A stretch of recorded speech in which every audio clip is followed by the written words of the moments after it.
Hello दोस्तों, welcome back to my YouTube channel. मैं आपका दोस्त सीए कपिल गर्ग। आज हम स्टार्ट करने जा रहे हैं सीए इंटरमीडिएट डायरेक्ट टैक्स के लिए एक क्वेश्चन एंड आंसर सीरीज। इसके अंदर हम डिस्कस करेंगे आरटीपीज एंड प्रीवियस अटेम्प्ट के क्वेश्चन पेपर्स। ठीक है, तो जैसा कि मैंने आपको अपनी लास्ट स्ट्रेटेजी वीडियो के अंदर बताया था, जो मैंने कल अपलोड करी थी, उसके अंदर मैंने आपको बताया था कि हम किस टाइप से अपनी इस सीरीज को कंटिन्यू करेंगे, किस टाइप से हम अपनी इस सीरीज को प्रोसेस करेंगे। तो ये हमारी एक 8 दिन की सीरीज होगी। इसमें फर्स्ट 4 डेज के अंदर हम लास्ट 4 अटेम्प्ट्स के आरटीपी को डिस्कस करेंगे, that is November 23, May 23, November 22 and May 22। And remaining 4 days के अंदर हम प्रीवियस अटेम्प्ट्स के क्वेश्चन पेपर को डिस्कस करेंगे, that is May 23, November 22, May 22 and December 21। ठीक है, तो मैं सभी क्वेश्चंस आपके साथ डिस्कस करूंगा, किस टाइप से आपको क्वेश्चन को पढ़ना है, किस टाइप से आपको प्रोविजंस को अप्लाई करना है, किस टाइप से आपको क्वेश्चन को समझना है, एंड फिर वो आपको वहां पे कैसे प्रेजेंट करना है वो भी मैं आपको एक बार बताऊंगा, सो दैट कि आप एग्जाम्स में अच्छी तरीके से अपने क्वेश्चन को सॉल्व कर सकें। ठीक है जी, so let's dive into the subject with me. तो हमारा आज का पॉइंट ऑफ डिस्कशन है नवंबर 2023 का आरटीपी। तो इसका क्वेश्चन नंबर 1। तो फर्स्ट ऑफ ऑल हमारा पहला क्वेश्चन है ये केस सिनेरियो बेस्ड। इसके अंदर एमसीक्यूज हैं। तो question number 1 to question number 5 इस केस सिनेरियो के बेसिस पर हमें आंसर करना है। तो पहले हम पढ़ लेते हैं कि एमसीक्यू के अंदर क्या क्या क्वेश्चन है, फिर उसी के हिसाब से हम पहले रिक्वायरमेंट को समझ लेते हैं, फिर उसी के हिसाब से हम क्वेश्चन को रीड करेंगे। तो ये पूछ रहा है what is the amount of salary chargeable under the head salaries. तो मतलब ये सैलरी की इनकम पूछ रहा है। What is the amount of deduction available under chapter 6 से, यानी कि हमें चैप्टर 6 से की डिडक्शन टोटल कितनी मिलेगी, हमें वो निकालनी है। हमें टोटल इनकम कंप्यूट करनी है, हमें टैक्स लायबिलिटी कंप्यूट करनी है। And compute the tax liability of mister शान for AY 2023-24 if he opts for the provision of section 115 BSE। यानी कि हमें 115 BSE को ऑप्ट करे बिना भी हमें टैक्स लायबिलिटी निकालनी है, 115 BSE को ऑप्ट करने के बाद की टैक्स लायबिलिटी भी निकालनी है। ठीक है जी, तो ये 5 क्वेश्चन हमें आंसर करने हैं इस केस सिनेरियो के बेसिस पर। अब हम ये केस सिनेरियो पढ़ना स्टार्ट करते हैं। मिस्टर शान आर रेजिडेंट एजड 42 ईयर्स। तो पहली बात तो ये रेजिडेंट है, तो ये आपको याद रखना है कि रेजिडेंट है एंड एज है इनकी 42 ईयर्स। तो यानी कि ये नॉर्मल सिटीजन है, कोई सीनियर सिटीजन वगैरह नहीं है। ठीक है, is employed in an MNC in Gurgaon since 2013। तो 2013 से ये एम्प्लॉयड थे। He submitted his resignation on 31st July 2022 for starting his own business and gave a notice period of 1 month to the employer। तो इन्होंने अपना रेजिग्नेशन दे दिया कि अब ये अपना खुद का बिजनेस चालू करेंगे। तो 31 जुलाई को इन्होंने रेजिग्नेशन डाला और 1 महीने का इन्होंने नोटिस पीरियड सर्व करा। 31 अगस्त को इन्हें रिलीव कर दिया गया। इनकी सैलरी की डिटेल्स क्या क्या थी? तो इन्हें बेसिक पे मिलता था, डीए मिलता था, मेडिकल अलाउंस, एंटरटेनमेंट अलाउंस। तो अब हमें सैलरी इनकम कंप्यूट करनी है। तो अब हम यहीं से अभी अपने क्वेश्चन को सॉल्व करते हुए चलते हैं, क्योंकि अल्टीमेटली हमें टोटल इनकम भी निकालनी है इनकी एंड टैक्स लायबिलिटी भी निकालनी है। तो क्वेश्चन को सॉल्व करते हुए चलते हैं। तो सैलरी के लिए बेसिक पे जितना भी होता है, तो ये यहाँ पर कितने महीने इन्होंने काम करा फॉर फाइनेंशियल ईयर 2022-23। तो 1 अप्रैल 2022 से 31 अगस्त 2022, यानी कि 5 महीने इन्होंने यहाँ पर काम करा। तो 45,000 पर मंथ इंटू 5, तो ये हमारा बेसिक पे है। Chargeable to tax under head salary, DA 10% of the basic pay forming part of the retirement benefit. तो इसको भी निकालेंगे। मेडिकल अलाउंस हमारा फुल्ली चार्जेबल होगा टू टैक्स, मेडिकल अलाउंस की कोई एग्जाम्पशन डिडक्शन नहीं होती। एंटरटेनमेंट अलाउंस की डिडक्शन मिलती है बट केवल गवर्नमेंट एम्प्लॉयज को। अब ये मिस्टर शान तो एक MNC के अंदर काम करते हैं, तो ये कोई गवर्नमेंट एम्प्लॉय नहीं है, तो इसके लिए ये भी 2500 per month fully chargeable to tax होगा। Commission 10,000 per month chargeable to tax. Employees contribution to RPF। अभी जो एम्प्लॉय का कंट्रीब्यूशन होता है ये कोई इनकम का पार्ट नहीं होता, ये आपकी पहले बेसिक पे के अंदर ऑलरेडी इंक्लूडेड होता है। अब केवल आप उसमें से एम्प्लॉय अपनी खुद की इनकम में से कंट्रीब्यूशन कर रहा है, तो ये आपका इनकम का पार्ट नहीं होता, बट आपको इसकी डिडक्शन मिलती है अंडर सेक्शन 80C चैप्टर 6 के अंदर। ठीक है, तो हम इसे 80C में डिस्कस करेंगे। Employer's contribution the same amount to the RPF। तो एम्प्लॉयर ने भी अपना सेम अमाउंट RPF के अंदर कंट्रीब्यूट करा, बट एम्प्लॉयर की एक 12% ऑफ द सैलरी तक का जितना भी वो अमाउंट कंट्रीब्यूट करता है in the RPF of the employee, तो वहां तक वो डिडक्शन मिल जाती है। बट 12% से ऊपर जो भी वो कंट्रीब्यूट करता है वो यहाँ पर चार्जेबल टू टैक्स हो जाता है। एंड 12% किसका? सैलरी का। एंड यहाँ पे सैलरी करने का मतलब क्या होता है? तो basic salary plus DA if forming part of the retirement benefit plus commission if it's on the basis of percentage of turnover. But यहाँ पर कमीशन हमारा कैसा है? तो ये हमारा डायरेक्ट कमीशन है, फिक्स कमीशन, तो ये परसेंटेज ऑफ टर्नओवर बेसिस वाला नहीं है। तो यहाँ पर सैलरी के लिए क्या क्या इंक्लूड होगा? आपका बेसिक पे एंड DA, क्योंकि ये DA forming part of the retirement benefit है। ठीक है जी, तो 12% की डिडक्शन मिल जाएगी, उसके ऊपर का जितना भी कंट्रीब्यूशन होगा वो टैक्सेबल हो जाएगा। Interest accrued in RPF eight the rate of 13%, तो 13% मिलता है। तो ये 9.5% की तो डिडक्शन मिल जाती है, 9.5% से ऊपर का जितना भी इंटरेस्ट होता है वो आपका टैक्सेबल हो जाता है। ठीक है, तो यहाँ तक हमारा सैलरी का पार्ट था ये। अब पहले सैलरी की इनकम हम कंप्यूट कर लेते हैं। तो इनकम फ्रॉम सैलरी, तो बेसिक पे 45,000 इंटू 5, DA हमारा 10% था, तो 4500 इंटू 5, मेडिकल अलाउंस हमारा फुली टैक्सेबल है 5000 into 5, entertainment allowance fully taxable है 2500 into 5, commission 10,000 into 5 50,000, employer contribution to RPF, तो एम्प्लॉयर ने कितना कंट्रीब्यूट करा था, जितना एम्प्लॉय ने कंट्रीब्यूट करा था, एंड एम्प्लॉय ने कितना कंट्रीब्यूट करा था 7500 पर मंथ, 7500 इंटू 5, एंड इसमें से कितनी डिडक्शन मिल जाएगी 12% ऑफ सैलरी तक की। एंड सैलरी के लिए यहाँ पर क्या क्या लेंगे, बेसिक पे प्लस डीए, ये forming part of the retirement benefit, and हमें कमीशन केवल तभी लेना होता है अगर वो परसेंटेज ऑफ टर्नओवर बेसिस पर होता है, यहाँ पर वो परसेंटेज ऑफ टर्नओवर बेसिस पर नहीं है तो उसे नहीं लेंगे। तो 45,000 plus 4500 multiply by 5 multiply by 12%, तो ये हमारा टोटल कंट्रीब्यूशन जो करा एम्प्लॉयर ने माइनस ये करने के बाद, तो ये हमारा टैक्सेबल सैलरी है, तो ये इनकम चार्जेबल टू टैक्स है under the head salary. Interest accrued in the RPF eight the rate of 13%, 14,300, तो अब इसमें 13% एक्रू हुआ तो 9.5% तो आपको डिडक्शन मिल जाएगी, and over and above that chargeable to tax under that salary, तो 9.5% कितना होगा 10,450, तो 14,300 में से 10,450 लेस कर दीजिए तो 3,850 आपका चार्जेबल टू टैक्स हो गया। तो यहाँ पर आपकी टोटल सैलरी इनकम निकलती है 3,46,650। अब अगर 115 बीएससी को ऑप्ट नहीं करता एम्प्लॉय, तो इस केस में स्टैंडर्ड डिडक्शन भी मिलती है, तो यहाँ पर हम स्टैंडर्ड डिडक्शन लेस कर देते हैं 50,000 रुपीज़ की, तो ये इनकम अंडर दैट सैलरी निकल कर आती है हमारी 2,96,650। ठीक है, एंड हमारा फर्स्ट एमसीक्यू यही था कि what is the amount of salary chargeable under that salaries to mister Shan, क्योंकि यहाँ पर लिखा हुआ है mister Shan does not want to opt for the provision of section 115 BSC, तो यहाँ पर हमारा आंसर क्या निकलेगा, अभी क्या निकला था हमारा आंसर 2,96,650, 2,96,650। ठीक है जी, तो फर्स्ट का आंसर सी है। आगे का क्वेश्चन रीड करते हैं। इन अक्टूबर 2022 he started the business of manufacturing of footwear. ठीक है, तो फुटवियर मैन्युफैक्चर कर रहा है mister Shaan under the brand name comfort. He withdraw the entire amount from his RPF account in September 2022। तो जब आरपीएफ अकाउंट से हम अमाउंट विड्रॉ करते हैं तो वो हमारा टैक्सेबल हो जाता है कब, अगर 5 साल की जॉब कंप्लीट करने से पहले विड्रॉ कर लेते हैं। बट यहाँ पर मिस्टर शान ने जॉब ज्वाइन करी थी 2013 में, एंड वो अभी 2022-23 फाइनेंशियल ईयर के अंदर विड्रॉ कर रहा है, तो अब ये 5 साल से ज़्यादा हो गया, तो इसलिए जो भी वो आरपीएफ से अमाउंट विड्रॉ करेगा तो ये टैक्सेबल नहीं होगा। ठीक है, to invest in his business he has employed 75 regular employee on 1st of November 22 at a salary of 23,000 per month, and they participate in the RPF. For the previous year 22-23 the profit and gain derived from such businesses ₹51 lakh computed करने का मतलब कि जितने भी deduction allowance वगैरह जो कुछ भी मिलना था वो सब मिल चुका है। 51 लाख रुपए इसकी पीजीबीपी की इनकम है, and the turnover is ₹7 crore. Mister Shaan received 12% of the sale in cash. तो अब यहाँ पर आपको ये सारे प्रोविजन पढ़कर आपके माइंड के अंदर तुरंत क्लिक होना चाहिए सेक्शन 80JJAA। तो 80JJAA क्या बताता था, जॉब आगे आओ, कि अगर कोई एडिशनल एम्प्लॉय की कॉस्ट होती थी तो एडिशनल एम्प्लॉय की कॉस्ट के ऊपर आपको 30% का डिडक्शन मिलता था अंडर सेक्शन 80JJAA। तो अब इसके लिए क्या क्या कंडीशन होती थी कि पर्सन 44 AB के अंदर कवर होना चाहिए। अगर किसी की turnover during the previous year 1 crore रुपए से ज्यादा होती है तो वो 44 AB के अंदर कवर हो जाता है। बट अगर उसकी cash receipt and cash payment 5% से कम है तो यहाँ पर ये लिमिट बढ़कर 10 करोड़ हो जाती है। एंड यहाँ पर साफ साफ मेंशन करा गया है कि मिस्टर शान ने जो 12% सेल्स का कैश में रिसीव करा है, यानी कि 5% से ज्यादा रिसीव करा है, तो यहाँ पर मिस्टर शान के लिए 1 करोड़ वाली लिमिट लगेगी, एंड मिस्टर शान की टर्नओवर है 7 करोड़ रुपए, तो ये 44 AB के अंदर कवर हो गए। तो फर्स्ट कंडीशन हमारी सेटिस्फाई। सेकंड कंडीशन कि एडिशनल एम्प्लॉय होने चाहिए, तो उन्होंने 75 एम्प्लॉय को यहाँ पर हायर करा है, तो ये एडिशनल एम्प्लॉय है।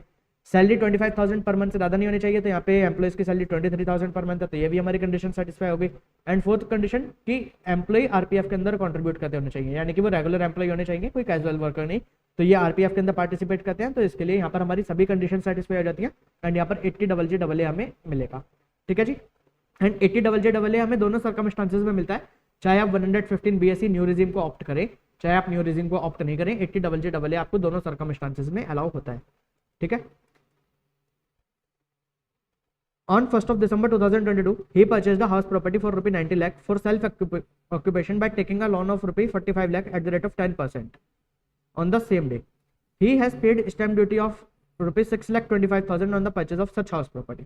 तो यहाँ पर अब तो 45 लाख रुपीस का लोन लिया इन्होंने 10% के रेट पे सेल्फ एक्विजिशन प्रॉपर्टी को एक्वायर करने के लिए। तो यहाँ पर 2 लाख रुपए वाली लिमिट लगेगी, जैसा हमने हाउस प्रॉपर्टी चैप्टर के अंदर पढ़ा था कि अगर लोन लिया जाता है 1 अप्रैल 1999 के बाद, एंड वो आपने लिया है किसी परचेज के लिए या कंस्ट्रक्शन के लिए, तो इस केस में सेल्फ ऑक्यूपाइड प्रॉपर्टी के केस में 2 लाख रुपीस तक की आपको इंटरेस्ट की डिडक्शन मिल सकती है। ठीक है, एंड ये जो स्टैम्प ड्यूटी पे करी है, तो स्टैम्प ड्यूटी की डिडक्शन हमें मिल जाती है अंडर सेक्शन 80C। तो जो भी आपने स्टैम्प ड्यूटी पे करी है वो आपको 80C के अंदर डिडक्शन मिल जाएगी। तब ये क्वेश्चन को हम पहले पूरा सॉल्व कर लेते हैं। तो हमने इसमें सैलरी इनकम तो कंप्यूट कर ली थी। अब सैलरी इनकम के बाद इसके अंदर और क्या क्या बताया गया था, तो इनकम फ्रॉम पीजीबीपी उन्होंने कंप्यूटेड लिख कर दिया था 51 लाख रुपीस, तो ये directly income under that PGBP आ जाएगी। Income from house property self occupied के केस में जीए भी नील होती है, एनए भी नील होती है, 24A कुछ नहीं मिलता क्योंकि 24A की डिडक्शन हमें मिलती है 30% ऑफ दी एनएवी। अब यहाँ पर हमारा एनएवी कुछ है ही नहीं तो इसलिए यहाँ पर 24A नहीं होता। 24B 2 लाख रुपीज तक रेस्ट्रिक्ट होगा एंड यहाँ पे डिडक्शन कितनी मिलेगी, 45 लाख रुपीज का लोन लिया था 10% के रेट पे, एंड कब लिया था, दिसंबर में लिया था, तो दिसंबर, जैन, फेब, मार्च, केवल 4 महीने के लिए लिया था, तो 45 लाख इंटू 10% इंटू 4/12, तो ये 1.5 लाख रुपीज की आपको डिडक्शन मिल जाएगी अंडर सेक्शन 24B। एंड इससे हमारी income under the head house property कितनी निकल कर रहती है, तो -1,50,000। ठीक है, जीटीआई हमारी कितनी बनती है, तो इन तीनों का सम कर दीजिए, 2,96,650, 51 लाख एंड 1,50,000। तो इन तीनों का सम करने के बाद हमारी जीटीआई निकलती है 52,46,650। अब इसमें से हमें डिडक्शंस मिलेंगे अंडर चैप्टर 6 से। तो फर्स्ट ऑफ ऑल 80C, तो जो कंट्रीब्यूशन करा एम्प्लॉय ने 7,500 रुपये पर मंथ इंटू 5, तो 37,500 रुपये का कंट्रीब्यूशन का डिडक्शन ले सकता है अंडर सेक्शन 80C। एंड जो आपने स्टैम्प ड्यूटी पे करी फॉर परचेजिंग हाउस प्रॉपर्टी 6,25,000, तो वो भी आपको डिडक्शन मिल सकती है under section 80C। But 80C की टोटल लिमिट आप मैक्सिमम 1,50,000 तक की डिडक्शन ले सकते हैं अंडर सेक्शन 80C, तो इसे हमने यहाँ पे रेस्ट्रिक्ट कर दिया 1,50,000 पे। एंड जो 80JJAA 30% of additional employ cost. And यहाँ पे वन मोर थिंग कि यहाँ पर आपको कब डिडक्शन मिलती है, अगर आपके एम्प्लॉय ने आपने एम्प्लॉय को हायर करवाना चाहिए फॉर मोर देन 240 डेज। ठीक है, बट अगर 3 कंडीशन, आप जो एम्प्लॉयर है उसके 3 टाइप के बिजनेस है कि वो मैन्युफैक्चर करता है फल करने का मतलब फुटवियर, एप्पल और लेदर प्रोडक्ट। ठीक है, तो उस केस में अगर एम्प्लॉय 150 डेज या उससे ज्यादा भी यहाँ पे हायर कर गए हैं तब भी उन्हें डिडक्शन मिल जाती है। एंड अभी जो हमारा एक केस था, तो इस केस में शान क्या मैन्युफैक्चर कर रहा था, इस केस में शान is in the business of manufacturing of footwear, is in the business of manufacturing of footwear. तो इस केस में अगर 150 डेज से ज्यादा भी एम्प्लॉय रहते हैं तो यहाँ पर 80JJAA की डिडक्शन मिल जाएगी शान को। एंड यहाँ पर टोटल कितने दिन के लिए एम्प्लॉयज रहे, तो नवंबर 30 डेज नवंबर के, 31 days December, 31 days Jan, 28 days Feb and 31 days March. तो टोटल हमारा कितना निकलता है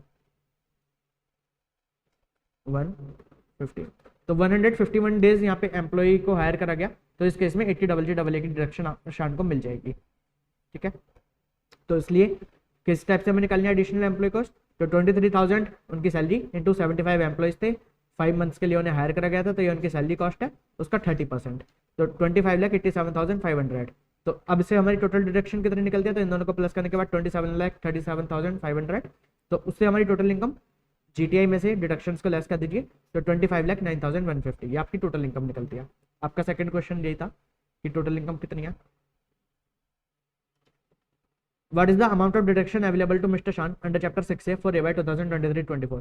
तो अंडर चैप्टर 6 से कितनी डिडक्शन अवेलेबल है मिस्टर शान को, तो वह भी हमारे यहाँ पे आंसर निकला था, टोटल डिडक्शन 27,37,500। तो वहां पर आप देखिए ऑप्शन 27,37,500, तो सेकंड का ऑप्शन डी। थर्ड क्वेश्चन क्या है हमारा, what is the total income of mister शान फॉर AY 2023-24? तो टोटल इनकम क्या है मिस्टर शान की फॉर AY 23-24? तो टोटल इनकम है 25,09,150, 25,09,150, तो थर्ड का answer A. Now come to question number 4, compute the tax liability of mister शान फॉर AY 2023-24। तो भी यहाँ पर आपको याद रखना है कि हमें टैक्स लायबिलिटी निकालनी है।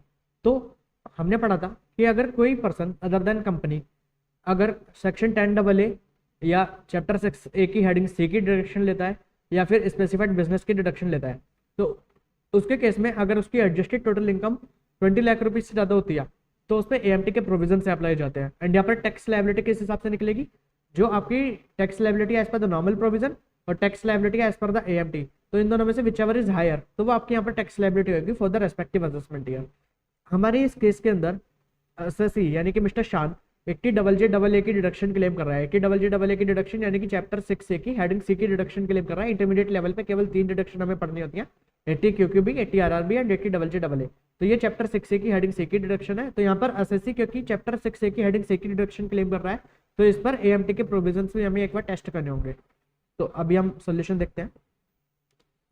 तो यहाँ पर एसएससी की total income as per the normal provision है 25,09,150 which is more than 20 lakh. तो अगर हमारी total income as per the normal provision ही 20 लाख रुपीज से ज्यादा है तो ऑब्वियसली हमारी एडजस्टेड टोटल इनकम भी 20 लाख रुपीज से ज्यादा होगी, यानी कि AMT तो हमारे ऊपर एप्लीकेबल होगा। एडजस्टेड टोटल इनकम कहने का मतलब क्या है, तो income as per the normal provision of the income tax increased by कि जिन डिडक्शन की वजह से आपके ऊपर AMT एप्लीकेबल हो रहा है, यानी कि 10AA की डिडक्शन है या चैप्टर 6A की हेडिंग C की डिडक्शन है या फिर स्पेसिफाइड बिजनेस की डिडक्शन है, तो जिस भी डिडक्शन की वजह से आपके ऊपर AMT के प्रोविजन अप्लाई होते हैं तो उस डिडक्शन को यहाँ पर आपको एड बैक करना है अंडर द नॉर्मल प्रोविजन की इनकम, तो उसके हिसाब से आपकी एडजस्टेड टोटल इनकम निकलती है। तो पहले हम नॉर्मल प्रोविजंस के ऊपर टैक्स लायबिलिटी निकाल लेते हैं। तो हमारी इनकम है 25,09,150, तो इसमें जो हमारे स्लैब्स हैं फर्स्ट 2.5 लाख रुपए इस पर निल, 2.5 to 5 lakh eight the rate of 5%, 5 lakh to 10 lakh eight the rate of 20%, remaining पे एट द रेट ऑफ 30%। तो ये हमारी टैक्स लायबिलिटी निकल कर आती है 5,65,245 एंड हमारी इनकम 50 लाख रुपीज से कम है in the case of individual. तो यहाँ पर कोई सरचार्ज वगैरह नहीं लगेगा, डायरेक्टली आप इस पे health and education cess at the rate of 4% plus कर दीजिए, तो टोटल टैक्स लायबिलिटी निकलती है 5,87,854। उसे अगर हम राउंड ऑफ कर दें तो 5,87,850। तो हमारी टैक्स लायबिलिटी आ गई as per the normal provisions of the act. अब हम इसे AMT पे टेस्ट करेंगे, तो AMT पे टेस्ट करने के लिए पहले हमें निकालनी होगी adjusted total income. Adjusted total income कहने का मतलब जो आपकी इनकम है as per the normal provisions of the act plus जो भी आपने डिडक्शन क्लेम करी है। तो यहाँ पर हमने कौन सी डिडक्शन क्लेम करी थी, हमने डिडक्शन क्लेम करी थी अंडर सेक्शन 80JJAA। तो 80JJAA में हमने कितनी डिडक्शन क्लेम करी थी 25,87,500। तो यहाँ पे प्लस कर दीजिए प्लस 25,87,500। तो हमारी एडजस्टेड टोटल इनकम निकल कर आती है 50,96,650। अब इसके ऊपर हमें टैक्स लायबिलिटी निकालनी है एंड यहाँ पर आपको एक चीज और याद रखनी है कि यहाँ पर अब 50 लाख रुपए से ज्यादा की हमारी इनकम हो गई तो इसके ऊपर सरचार्ज भी एप्लीकेबल होगा। इंडिविजुअल के केस में अगर 50 लाख रुपए से ज्यादा की इनकम होती है तो eight the rate of 10% surcharge लगता है। बट आपने पढ़ा था, हमने अपनी फर्स्ट रिविजनरी वीडियो के अंदर डिस्कस करा था कि अगर हमारी इनकम जो सरचार्ज का लेवल होता है उससे लिटिल बिट हायर होती है, या तो जहाँ पे सरचार्ज एप्लीकेबल होता है या जहाँ पे सरचार्ज के tax rates surcharge rates change होते हैं उससे लिटिल बिट हायर होती है, तो हमें वहाँ पे मार्जिनल रिलीफ भी चेक करना होता है। मार्जिनल रिलीफ कहने का मतलब क्या होता है कि हमारी जितनी इनकम बढ़ी कहीं सरचार्ज लगने की वजह से या सरचार्ज के रेट्स चेंज होने की वजह से हमारी टैक्स लायबिलिटी हमारी इनकम से ज्यादा तो नहीं बढ़ गई। अगर हमारी टैक्स लायबिलिटी हमारी बढ़ी हुई इनकम से ज्यादा बढ़ जाती है तो इस केस में हम टैक्स को रेस्ट्रिक्ट कर देते हैं अपनी बढ़ी हुई इनकम तक, ठीक है। तो यहाँ पर हमारी टोटल इनकम है 50,96,650 which is little bit higher than the level for charging surcharge that is 50 lakh rupees. तो यहाँ पे हमें मार्जिनल रिलीफ को भी चेक करना है। तो हम AMT लायबिलिटी किस टाइप से निकालेंगे एट द रेट ऑफ 18.5%। तो AMT लगता है at the flat rate of 18.5%। तो 50,96,650 पे 18.5% आप कंप्यूट कर लीजिए, तो 9,42,880। इसके ऊपर सरचार्ज ऐड करना है आपको एट द रेट ऑफ 10%, तो 94,288। तो उससे टैक्स लायबिलिटी हमारी निकलती है 10,37,168। अब आपको मार्जिनल रिलीफ टेस्ट करना है। मार्जिनल रिलीफ कि आपकी इनकम के अंदर कितना इंक्रीमेंट हुआ, यानी कि 50 लाख रुपए तक कोई सरचार्ज नहीं लगता, 50 लाख रुपए से ऊपर आपकी इनकम कितनी बढ़ी 96,650। तो आपका इंक्रीज इन इनकम एंड आपका टैक्स कितना बढ़ गया कि अगर आपके 50 लाख की इनकम होती तो उसके ऊपर आपका कितना टैक्स आता, तो 50 लाख इंटू 18.5% माइनस अभी कितना टैक्स आ रहा है तो 10,37,168। तो ये जितना भी डिफरेंस होगा 1,12,168। तो ये आपका इंक्रीमेंट इन टैक्स है ड्यू टू सरचार्ज एंड आपकी इनकम कितनी इंक्रीज हुई 96,650। तो इन दोनों का डिफरेंस 15,518। ये आपको मार्जिनल रिलीफ मिल जाएगा, यानी कि आपसे additional tax due to surcharge आपसे कितना लिया जाएगा, जितनी आपकी इनकम बढ़ी केवल उतने तक ही आपसे टैक्स और लिया जाएगा सरचार्ज की वजह से, उससे ज्यादा नहीं। तो आपसे 96,650 तक का एडिशनल टैक्स लिया जाएगा। तो यहाँ पर ये मार्जिनल रिलीफ मिल गया आपको 15,518 का। तो इसके बाद आपकी यहाँ पे टैक्स लायबिलिटी निकलती है 10,21,650। इसके ऊपर आप हेल्थ एंड एजुकेशन सेस को ऐड कर दीजिए 4% के रेट से, तो आपकी total tax liability round off करने के बाद बनती है 10,62,520। अब इसका आंसर आएगा 10 लाख। अब विच एवर इज हायर, तो यहाँ पे हमारी नॉर्मल प्रोविजन के अंदर बन जाती है 5,87,000 एंड AMT में बन गई 10,62,000। तो विच एवर इज हायर 10,62,000। तो हमारी ये tax liability for the assessment है 2023-24। तो अब ये एक बार हम अपने ऑप्शंस को चेक कर लेते हैं। तो 10,62,520। तो फोर्थ का आंसर सी, ये आपका करेक्ट आंसर है, ठीक है जी। चलिए नेक्स्ट क्वेश्चन क्या है हमारा, compute the tax liability of mister शान for AY 2023-24 if he opts for the provision of section 115 BSE. Assume the figure of the PGBP remain the same under section 115 BSE also. तो अगर SSC 115 BSE को opt कर लेता है तो उसकी tax liability कितनी बनेगी, तो उसके लिए हमें पहले उसकी 115 BSE के अकॉर्डिंगली उसकी इनकम कंप्यूट करनी होगी। तो 115 BSE में कौन कौन सी आपको डिडक्शन नहीं मिलती, तो आपको सैलरी में स्टैंडर्ड डिडक्शन नहीं मिलती, आपको हाउस प्रॉपर्टी के अंदर जो सेल्फ ऑक्यूपाइड प्रॉपर्टी के ऊपर आप 24B का इंटरेस्ट की डिडक्शन लेते हैं 115 BSE के अंदर आपको वो नहीं मिलता, एंड आपको कोई भी चैप्टर 6A की डिडक्शन नहीं मिलती अदर देन 80JJAA। आपको 80JJAA मिल जाता है। तो यहाँ पर हमारी income under the normal provision क्या है 25,09,150। उसके अंदर आप ऐड कर लीजिए जो आपने डिडक्शन लिया अंडर चैप्टर 6 से अदर देन 80JJAA। तो हमने 80C की ली थी 1.5 लाख, तो वो यहाँ पर ऐड कर दीजिए। स्टैंडर्ड डिडक्शन जो हमने ली थी सैलरी में 50,000 वो यहाँ पर ऐड कर दीजिए। 24B का इंटरेस्ट जो in the case of SOP हमने यहाँ पे क्लेम करा था under the head house property, वो यहाँ पर ऐड कर दीजिए 1.5 लाख। तो उससे हमारी इनकम एज पर 115 BSE क्या निकलती है, तो वो हमारी निकलती है 28,59,150। अब इसके ऊपर आपको स्लैब्स लगाने हैं, तो स्लैब्स क्या है, 0 to 2.5% नील, 2.5 to 5% 5 to 7.5 10%, यानी कि आपको इनकम के अंदर इंक्रीज करना है 2.5 लाख एंड आपको रेट्स बढ़ाने हैं 5%, तो आपका पूरी टेबल निकल कर आ जाएगी स्लैब रेट्स की। तो उसके हिसाब से यहाँ पर आपकी टैक्स लायबिलिटी निकलती है 5,95,245। उसके ऊपर क्योंकि यहाँ पर अभी हमारी income as per the 115 BSE 50 lakh rupees से कम है, तो इस पर कोई सरचार्ज वगैरह नहीं लगेगा। इस पर डायरेक्टली आप health and education cess plus कर दीजिए 4% का, तो आपकी net tax liability round off करने के बाद आती है 6,19,050 रुपीज़। एंड यहाँ पे आपका ऑप्शन 6,19,060 रुपीज़, तो फिफ्थ का आंसर डी, तो ये आपका करेक्ट आंसर था। तो ये आपको क्वेश्चन समझ आया, तो ये काफ़ी अच्छा क्वेश्चन था आरटीपी के अंदर। इसके अंदर आपको क्या क्या याद रखना है, 80JJAA किस टाइप से मिलता है, क्या क्या उसकी कंडीशंस हैं, ये मैन्युफैक्चरिंग ऑफ फुटवियर था तो यहाँ पे 150 डेज वाली कंडीशन लगती है। फिर आपको AMT टेस्ट करना है, आपको मार्जिनल रिलीफ टेस्ट करना है, तो ये सभी कंसेप्ट आपको टेस्ट करने थे इस क्वेश्चन के अंदर। तो ये काफ़ी अच्छा क्वेश्चन था, तो आपको ये सभी चीज़ें याद रखनी है। एग्जाम के अंदर भी जब आप क्वेश्चन सॉल्व करेंगे तो आपको इसी मैनर में पूरा क्वेश्चन सॉल्व करना है, ठीक है। चलिए now let's move forward. Mr. Kashyap, CEO of Shai Limited, purchased a BMW of 1.15 crore on 23rd September 2019 for personal use। तो उन्होंने अपने पर्सनल यूज के लिए कार परचेस करी है। 28 Feb 2023 को उन्होंने अपनी कार को सेल कर दिया और उस पर एक्सपेंडिचर रहा उन्होंने 2.74 लाख का for transferring the ownership of car. Compute the taxable capital gain और कैपिटल लॉस। तो capital gain capital loss, capital gain की चार्जेबिलिटी कब आती है, on transfer of a capital asset. तो क्या वर्ड्स जरूरी है, transfer and capital asset. Capital asset क्या होता है, तो ये हमें बताता है सेक्शन 2 क्लॉज 14 कि कैपिटल एसेट क्या होता है। उसकी कुछ एक्सेप्शंस होती हैं, उसमें से एक एक्सेप्शन होती है पर्सनल मूवेबल एसेट। तो जो आपकी पर्सनल मूवेबल एसेट होती है वो यहाँ पर कैपिटल गेन नहीं बोली जाती। तो जो कार है वो हमारी पर्सनल मूवेबल एसेट है, क्योंकि पर्सनल यूज के लिए हमने ले रखी है, तो पर्सनल मूवेबल एसेट है, तो इसका ये कैपिटल एसेट नहीं है। पर्सनल मूवेबल एसेट की कुछ एक्सेप्शंस थी कि कौन सी पर्सनल मूवेबल एसेट भी आपकी यहाँ पर कैपिटल एसेट बोली जाएंगी, like jewellery, Boolean, painting, sculpture, art, any other work of art. तो ये कुछ एसेट्स होती थी जो पर्सनल मूवेबल होते हुए भी आपकी कैपिटल एसेट की डेफिनेशन के अंदर कवर हो जाती थी, बट उसके अंदर कार कहीं नहीं आता। तो इसलिए हमारी कार कोई कैपिटल एसेट नहीं है, किसी भी एक्सेप्शन से नहीं, कुछ भी नहीं। तो कार कैपिटल एसेट नहीं है, तो इसलिए अगर कोई चीज कैपिटल एसेट नहीं है उसका ट्रांसफर करते हैं तो उस पर कैपिटल गेन ही अप्लाई नहीं होता। तो इसलिए 6th का आंसर नील, यहाँ पर कोई भी कैपिटल गेन कैपिटल लॉस नहीं आएगा। Mr. Sunil has filed his return of loss for AY 2022-23 on 31st July 2022। AY 22-23 कहने का मतलब ये कब एंड होगा हमारा, 31st March 2023। And received a total refund of 44,500। तो इन्होंने अपनी रिटर्न ऑफ इनकम फाइल करी एंड 44,500 रुपये का रिफंड ले लिया ऑन 15 September 2023, यानी कि असेसमेंट ईयर एंड होने के कितने दिन के अंदर, यानी कि अप्रॉक्स 6 मंथ के अंदर। He would like to furnish his updated return of income for additional income. अभी अपडेटेड रिटर्न ऑफ इनकम कब तक फाइल कर सकते हैं हम, तो ये हम फाइल कर सकते हैं with in the 24 month from the end of the assessment year. तो यहाँ पर हम कब तक फाइल कर सकते थे, 31st March 2025। 31st March 2025 तक हम यहाँ पे updated return of income file कर सकते थे। एंड जब हम updated return of income file करते हैं तो हमें एक एडिशनल टैक्स भी पे करना होता है। तो एडिशनल टैक्स कितना पे करना होता है, अगर हम with in 12 month from the end of the relevant assessment year file करते हैं 12 मंथ के अंदर तो हमें पे करना होता है 25% of the aggregate of tax and interest. But अगर हम 12 मंथ के बाद 24 मंथ तक कभी फाइल करते हैं तो हमें उस केस में एडिशनल टैक्स पे करना होता है। 12 मंथ के बाद अगर हम पे करते हैं तो हमें टैक्स पे करना होता है 50% of the aggregate of tax and interest, ठीक है। तो इस केस में उन्होंने 6 महीने के अंदर फाइल कर दी, तो इसलिए यहाँ पे 25% वाले एडिशनल इनकम हमें पे करनी होगी। In case he furnishes updated return of the income for additional income, he would be liable to pay 57,000 towards the tax, 6,700 towards the interest for additional income to be reported in the updated return. Compute the additional income tax. तो यहाँ पे additional income tax निकालना है।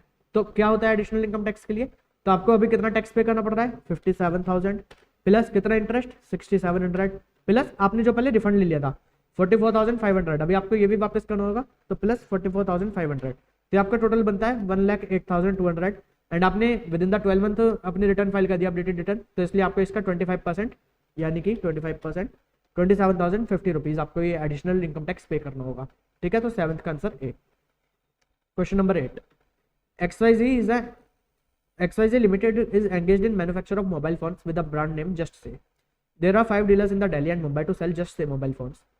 A Limited, a dealer in Delhi, receives 2 mobile phones and X Limited, a dealer in Mumbai, receives 1 mobile phone from XYZ Limited in Jan 2023 on achieving the sales target in the third quarter of 2022-23.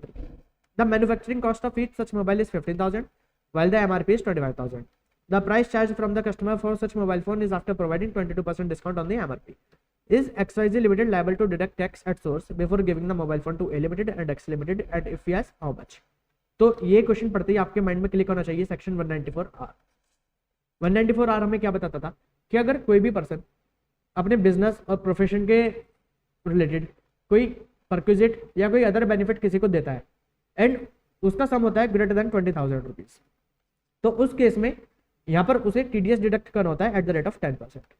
ठीक है, and ये value कैसे compute करनी होती है हमें, तो जो 20,000 की हम वैल्यू देखते हैं तो पहले यहाँ पर लिखा गया था कि मैन्युफैक्चरिंग कॉस्ट को कंसिडर करा जाएगा फॉर वैल्यू, बट अभी अमेंडमेंट से इसे यहाँ पर चेंज कर दिया गया कि जो भी आप आउटसाइडर्स को यानी कि कस्टमर को सेल करते हैं उसे यहाँ पर वैल्यू लिया जाएगा for the purpose of value under section 194R। ठीक है, तो अभी ए लिमिटेड को कितने मोबाइल दिए, 2 मोबाइल्स, एंड एक्स लिमिटेड को कितने मोबाइल दिए, 1 मोबाइल। एमआरपी है 25,000 एंड 22% डिस्काउंट पे बेचा जाता है, यानी कि कस्टमर को कितने रुपए में दिया जाता है, ये 19,500 रुपीज पे। तो अब ए लिमिटेड को 2 मोबाइल दिया तो ए लिमिटेड को टोटल कितना बेनिफिट दिया गया, 39,000 रुपीज का, एंड एक्स लिमिटेड को एक ही मोबाइल दिया गया तो उसे 19,500 रुपीज का बेनिफिट दिया गया। तो एक्स लिमिटेड के ऊपर तो टीडीएस नहीं लगेगा क्योंकि उसका 20,000 रुपए से कम का बेनिफिट दिया गया है, तो एक्स लिमिटेड के ऊपर कोई टीडीएस नहीं लगेगा। तो no TDS from X limited, no TDS from X limited, तो ये दोनों ऑप्शन तो हमारे खत्म हो जाते हैं, केवल ये दोनों बचते हैं। एंड इसमें कितना आपको दिया गया, 39,000 रुपीज, तो 39,000 का 10% यानी कि 3,900 रुपीज। तो आपको कलेक्ट करना है, आपको डिडक्ट करना है 3,900 from A limited and no TDS from X limited, तो 8 का आंसर है ए। ठीक है जी, समझ आ गया आपको 194R। चलिए let's move forward. Miss Ayesha is an Indian citizen, she is a lawyer by profession, she started her consultancy service in India in 2019 with the name Newbie Associates. In May 2021 she got married with Mr. Ram, an American citizen. ठीक है जी, याद रखना है American citizen है ये। Mr. Ram came to India for the first time on 1st of May 2020 when he joined a MNC in India. He got a promotion and was transferred to Dubai. He left for Dubai on 1st of October. Mrs. Aisha accompanied him to Dubai. यानी कि आयशा भी चली गई Dubai कब, 1 अक्टूबर 2021 को, and mister Ram भी चले गए 1 अक्टूबर 2021 को। ठीक है, both of them came to India for 3 month from June to August in 2022। तो वो दोनों जून से अगस्त 22 ये 3 महीने के लिए इंडिया के अंदर आए।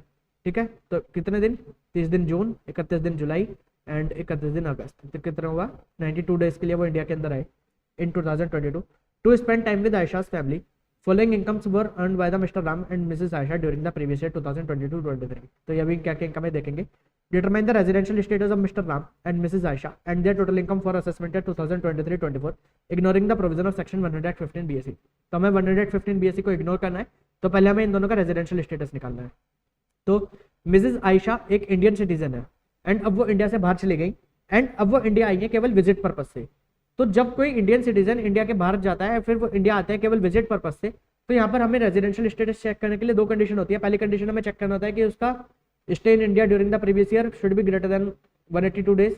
अगर 182 दिन से ज़्यादा है तब हम उसे बोलते हैं रेजिडेंट। अदरवाइज हमें सेकंड कंडीशन चेक करनी होती है कि 60 days or more in the previous year and 365 days or more in the last 4 preceding previous year. अगर वो रहता है तो उसे रेजिडेंट बोला जाता है, अदरवाइज वो नॉन रेजिडेंट हो जाता है। बट ये सेकंड वाली कंडीशन, कोई इंडियन सिटीजन जो बाहर जाता है फिर वो इंडिया विजिट करने के लिए आता है केवल विजिट पर्पज से, तो उसके लिए सेकंड कंडीशन नहीं देखी जाती, उसके लिए केवल फर्स्ट कंडीशन देखी जाती है कि उसका stay in India during the previous year is greater than or equal to 182 days, मतलब उसका स्टे इन इंडिया 182 दिन से ज़्यादा था या नहीं था। अगर था तो वो रेजिडेंट, अगर नहीं था तो वो नॉन रेजिडेंट। बट यहाँ पर जो 60 डेज वाली कंडीशन है सेकंड, वो नहीं चेक करी जाती, उसे थोड़ा मॉडिफाई करके चेक करा जाता है, उसे कर दिया जाता है 120 डेज कि अगर उसकी इंडियन सिटीजन की या पर्सन ऑफ इंडियन ओरिजिन की during the previous year other than foreign source की इनकम 15 लाख रुपए से ज़्यादा है, तो उस केस में हम उसका चेक करते हैं कि क्या वो 120 दिन से ज़्यादा इंडिया के अंदर रहा ड्यूरिंग द प्रीवियस ईयर, और क्या पिछले 4 प्रेसिडिंग इमीडिएटली प्रेसिडिंग ईयर के अंदर 365 डेज से ज़्यादा इंडिया के अंदर रहा। अगर रहा तो उसे रेजिडेंट बोला जाएगा, अदरवाइज तो नॉन रेजिडेंट। तो अब यहाँ पर आयशा इंडियन सिटीजन है एंड उनका during the previous year India के अंदर स्टे केवल 92 डेज है। ठीक है, तो वो 182 डेज वाली कंडीशन भी फॉलो नहीं करती, एंड सेकंड कंडीशन भी 120 डेज की है तो वो 92 डेज रही तो वो 120 डेज वाली कंडीशन भी फॉलो नहीं करेंगी। इसलिए यहाँ पर हम उनकी इनकम कंप्यूट करने के पछले में पड़ी नहीं रही कि उनकी 15 लाख से ज़्यादा थी या नहीं थी, तो अभी वो छोड़िए, डायरेक्ट आप देखिए 192 डेज थी, फिर कोई सी भी कंडीशन सेटिस्फाई नहीं करती, तो इस केस में आशा तो हो गई आपकी नॉन रेजिडेंट, ठीक है।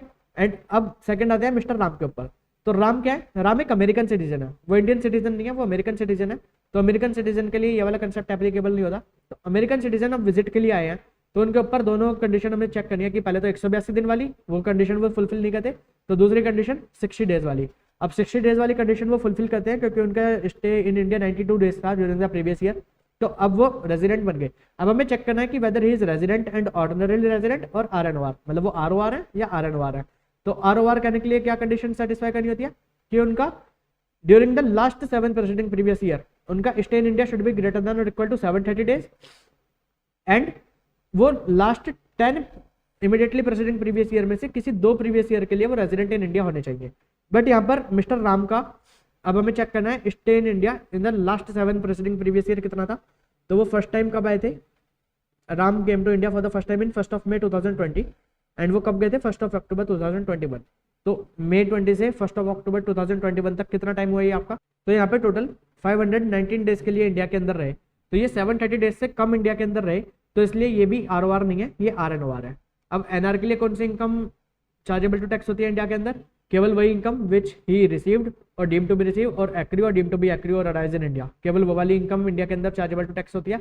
एंड RNOR के केस में income received in India, income arise or accrue or arise in India, income deem to accrue or arise in India, और income from the business or profession setup from India, तो ये income यहाँ पर chargeable to tax होती है in the case of RNOR। तो mister Ram जो कि एक RNOR है, तो उनके लिए कौन कौन सी इनकम चार्जेबल टू टैक्स होगी in India, salary from company in Dubai नहीं, long term capital gain on sale of shares of an Indian company, तो यस ये chargeable to tax in India है। Income from house property in Delhi, Delhi की house property है, तो ये chargeable to tax in India होगी। Dividend from shares of an Indian company, Indian company की share से डिविडेंड है, तो ये भी chargeable to tax in India होगी। तो मिस्टर राम के लिए income chargeable to tax in India है। एंड मिसेज आशा जो कि NR है, तो इनके लिए कौन कौन सी इनकम टैक्सेबल होगी, profit from consultancy profession in Dubai which was setup in India not liable. अगर ये RNOR होती तो उसके लिए ये वाली इनकम भी chargeable to tax in India होती, बट NR के लिए ये वाली इनकम चार्जेबल टू टैक्स नहीं होती। Profit from consultancy profession in India, तो ये तो इंडिया के अंदर ही है, तो ये चार्जेबल टू टैक्स है। Long term capital gain on sale of shares of British company, तो British company not chargeable to tax. Short term capital loss on sale of listed shares of an Indian company, तो अब ये Indian company के इन्होंने shares को cell करा, तो अब इससे होने वाला STCL ये आपका आएगा तो इंडिया के अंदर ही, बट अभी यहाँ पर सेट ऑफ नहीं हो सकता क्योंकि कैपिटल गेन का लॉस केवल कैपिटल गेन के प्रॉफिट्स के साथ ही, कैपिटल गेन के प्रॉफिट्स के साथ ही सेट ऑफ हो सकता है, तो इसलिए यहाँ पर हम इसे कंसिडर नहीं करेंगे अभी के लिए। तो अभी के लिए मिस्टर राम की ये income chargeable to tax in India है, एंड आशा के लिए केवल 3 लाख रुपए chargeable to tax in India है, ठीक है। एक बार आंसर को भी हम चेक कर लेते हैं। मिस्टर राम के लिए 2.5 लाख, 4.6 लाख एंड 65,000 ये chargeable to tax in India. Mister Ram का रेजिडेंशियल स्टेटस क्या था वो भी मैं आपको एक बार दिखा देता हूँ। He is resident but not ordinary resident in India during the AY 2023-24, ठीक है। And in case of Asha she is a not a resident, तो ये NR है आशा, ठीक है जी। चलिए आशा के लिए कौन सी income chargeable to tax in India है,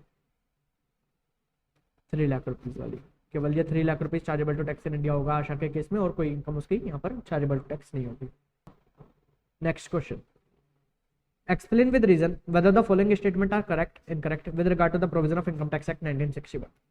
आकाश एज 17 years, तो यानी कि माइनर है, receive 3.5 lakh as educational scholarship from messrs ABC limited as a part of public welfare program, तो उसे एजुकेशनल स्कॉलरशिप मिल गया, तो ये उसके खुद की टैलेंट की वजह से मिल रही है, ठीक है। तो ये इसके क्लबिंग के प्रोविजन से अप्लाई नहीं होंगे, ये आकाश के खुद के हाथ में ही टैक्सेबल होगी। एंड एक और बात कि अगर कोई भी स्कॉलरशिप हमें मिलती है तो वो अंडर सेक्शन 10 एग्जाम्प्ट होती है, तो वो किसी के भी हाथ में टैक्सेबल नहीं होगी। अब क्वेश्चन क्या है, ABC limited give the above scholarship for his exceptional performance in higher secondary examination and to meet cost of his further studies, the scholarship so received by the Akash is taxable in his hands under the income from other sources. तो अब यहाँ पर उसके खुद के हाथ में वो टैक्स नहीं होगी क्योंकि ये एग्जाम्प्ट इनकम है, ठीक है जी। ये आपका स्टेटमेंट इनकरेक्ट है, statement is incorrect, income of Akash being a minor child from his skill or talent would be taxable in his hands, however as per the provision of section 10 clause 16 The value of scholarship granted to meet the cost of education would be exempt from tax in the hands of the recipient irrespective of the amount of scholarship or source of scholarship. ठीक है, तो ये incorrect statement था, ये exempt income है, ये किसी के भी हाथ में टैक्सेबल नहीं होगा. Messrs X and Y Company, a partnership firm, is engaged in the business of operating goods vehicle and computes its income on presumptive basis under Section 44 AE. Since the income is computed under Section 44 AE, no further deduction of any kind is allowable from income so computed. तो इसका answer ये भी incorrect statement है.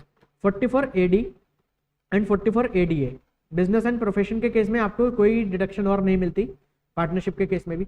But 44 AE ये आपको special section है, इसके अंदर आपको कोई भी डिडक्शन नहीं मिलेगी 30 to 37. बट पार्टनरशिप फर्म के केस में आपको salary and interest as per section 40B जितना भी आपका अलाउेबल है वो यहाँ पर आपको अलाउ हो जाएगा 44 AE के. अगर आप प्रेजेंटिव बेसिस पे भी अपना टैक्स कंप्यूट करते हैं तभी आप ये सैलरी और interest in the case of partnership firm आप डिडक्शन क्लेम कर सकते हैं. ठीक है, so this statement is incorrect. Third, cash credit of 1.5 lakh were raised in the books of account of Mr. Yogesh for which no explanation about its source was provided. तो cash credit ये section 68 हमने अपनी first revision video के अंदर पढ़ा था कि अगर कोई भी बुक्स ऑफ अकाउंट के अंदर कोई भी कैश क्रेडिट मिलता है तो यह एसएससी की जिम्मेदारी है वो एओ को सेटिस्फैक्ट्री आंसर दे. अगर वो सेटिस्फैक्ट्री आंसर नहीं देता या जो वो आंसर देता है वो एओ को सेटिस्फाई उससे नहीं होता तो इस केस में वो उसे एसएससी की इनकम बना देगा और उसके ऊपर कौन से सेक्शन में टैक्स लगेगा, 115 BBE में टैक्स लगेगा उस पर at the rate of 60% plus surcharge लगेगा 25% का. ठीक है, such income is taxable at the rate of 30% under 115 BB in the hands of Yogesh. तो this statement is also incorrect क्योंकि इस पर टैक्स लगेगा under section 115 BBE at the rate of 60% plus 25% surcharge. Mister Shyam is salaried individual. He purchased a painting and sculpture from his friends mister Kamal and mister Ashish for 45,000 and 35,000 respectively. The FMV of the painting and sculpture on the date of purchase was 80,000 and 60,000 respectively. Since the difference between the FMV and consideration of painting and sculpture does not exceed 50,000 individually, nothing would be taxable in the hands of Mr. Shyam. तो ये statement भी आपका incorrect है क्योंकि इन case of movable asset हमें यहाँ पर aggregate basis पर देखना होता है. तो उसने दो एसेट्स खरीदी तो उनकी FMV कितनी थी दो एसेट्स की, तो 60,000 एंड 80,000, 1,40,000. एंड उसने यहाँ पर कंसिडरेशन कितना पे करा 45,000 एंड 35,000, तो ये कितना हुआ आपका 80,000. तो उसने कंसिडरेशन पे करा 80,000, डिफरेंस कितना है 60,000 रुपीज़ का. क्योंकि डिफरेंस एक्सीड 50,000 रुपीज़ तो इस केस में टोटल जितना भी डिफरेंस है 60,000 रुपीज़ ये उसका टैक्सेबल हो जाएगा अंडर सेक्शन 56 to 10. तो हमें मूवेबल एसेट के केस में एग्रीगेट बेसिस पे देखना होता है, हमें इंडिविजुअली देखना होता है in the case of immovable asset. ठीक है जी, तो 60,000 रुपीज़ यहाँ पे चार्जेबल टू टैक्स हो जाएगा under section 56 to 10 in the hands of mister Shyam.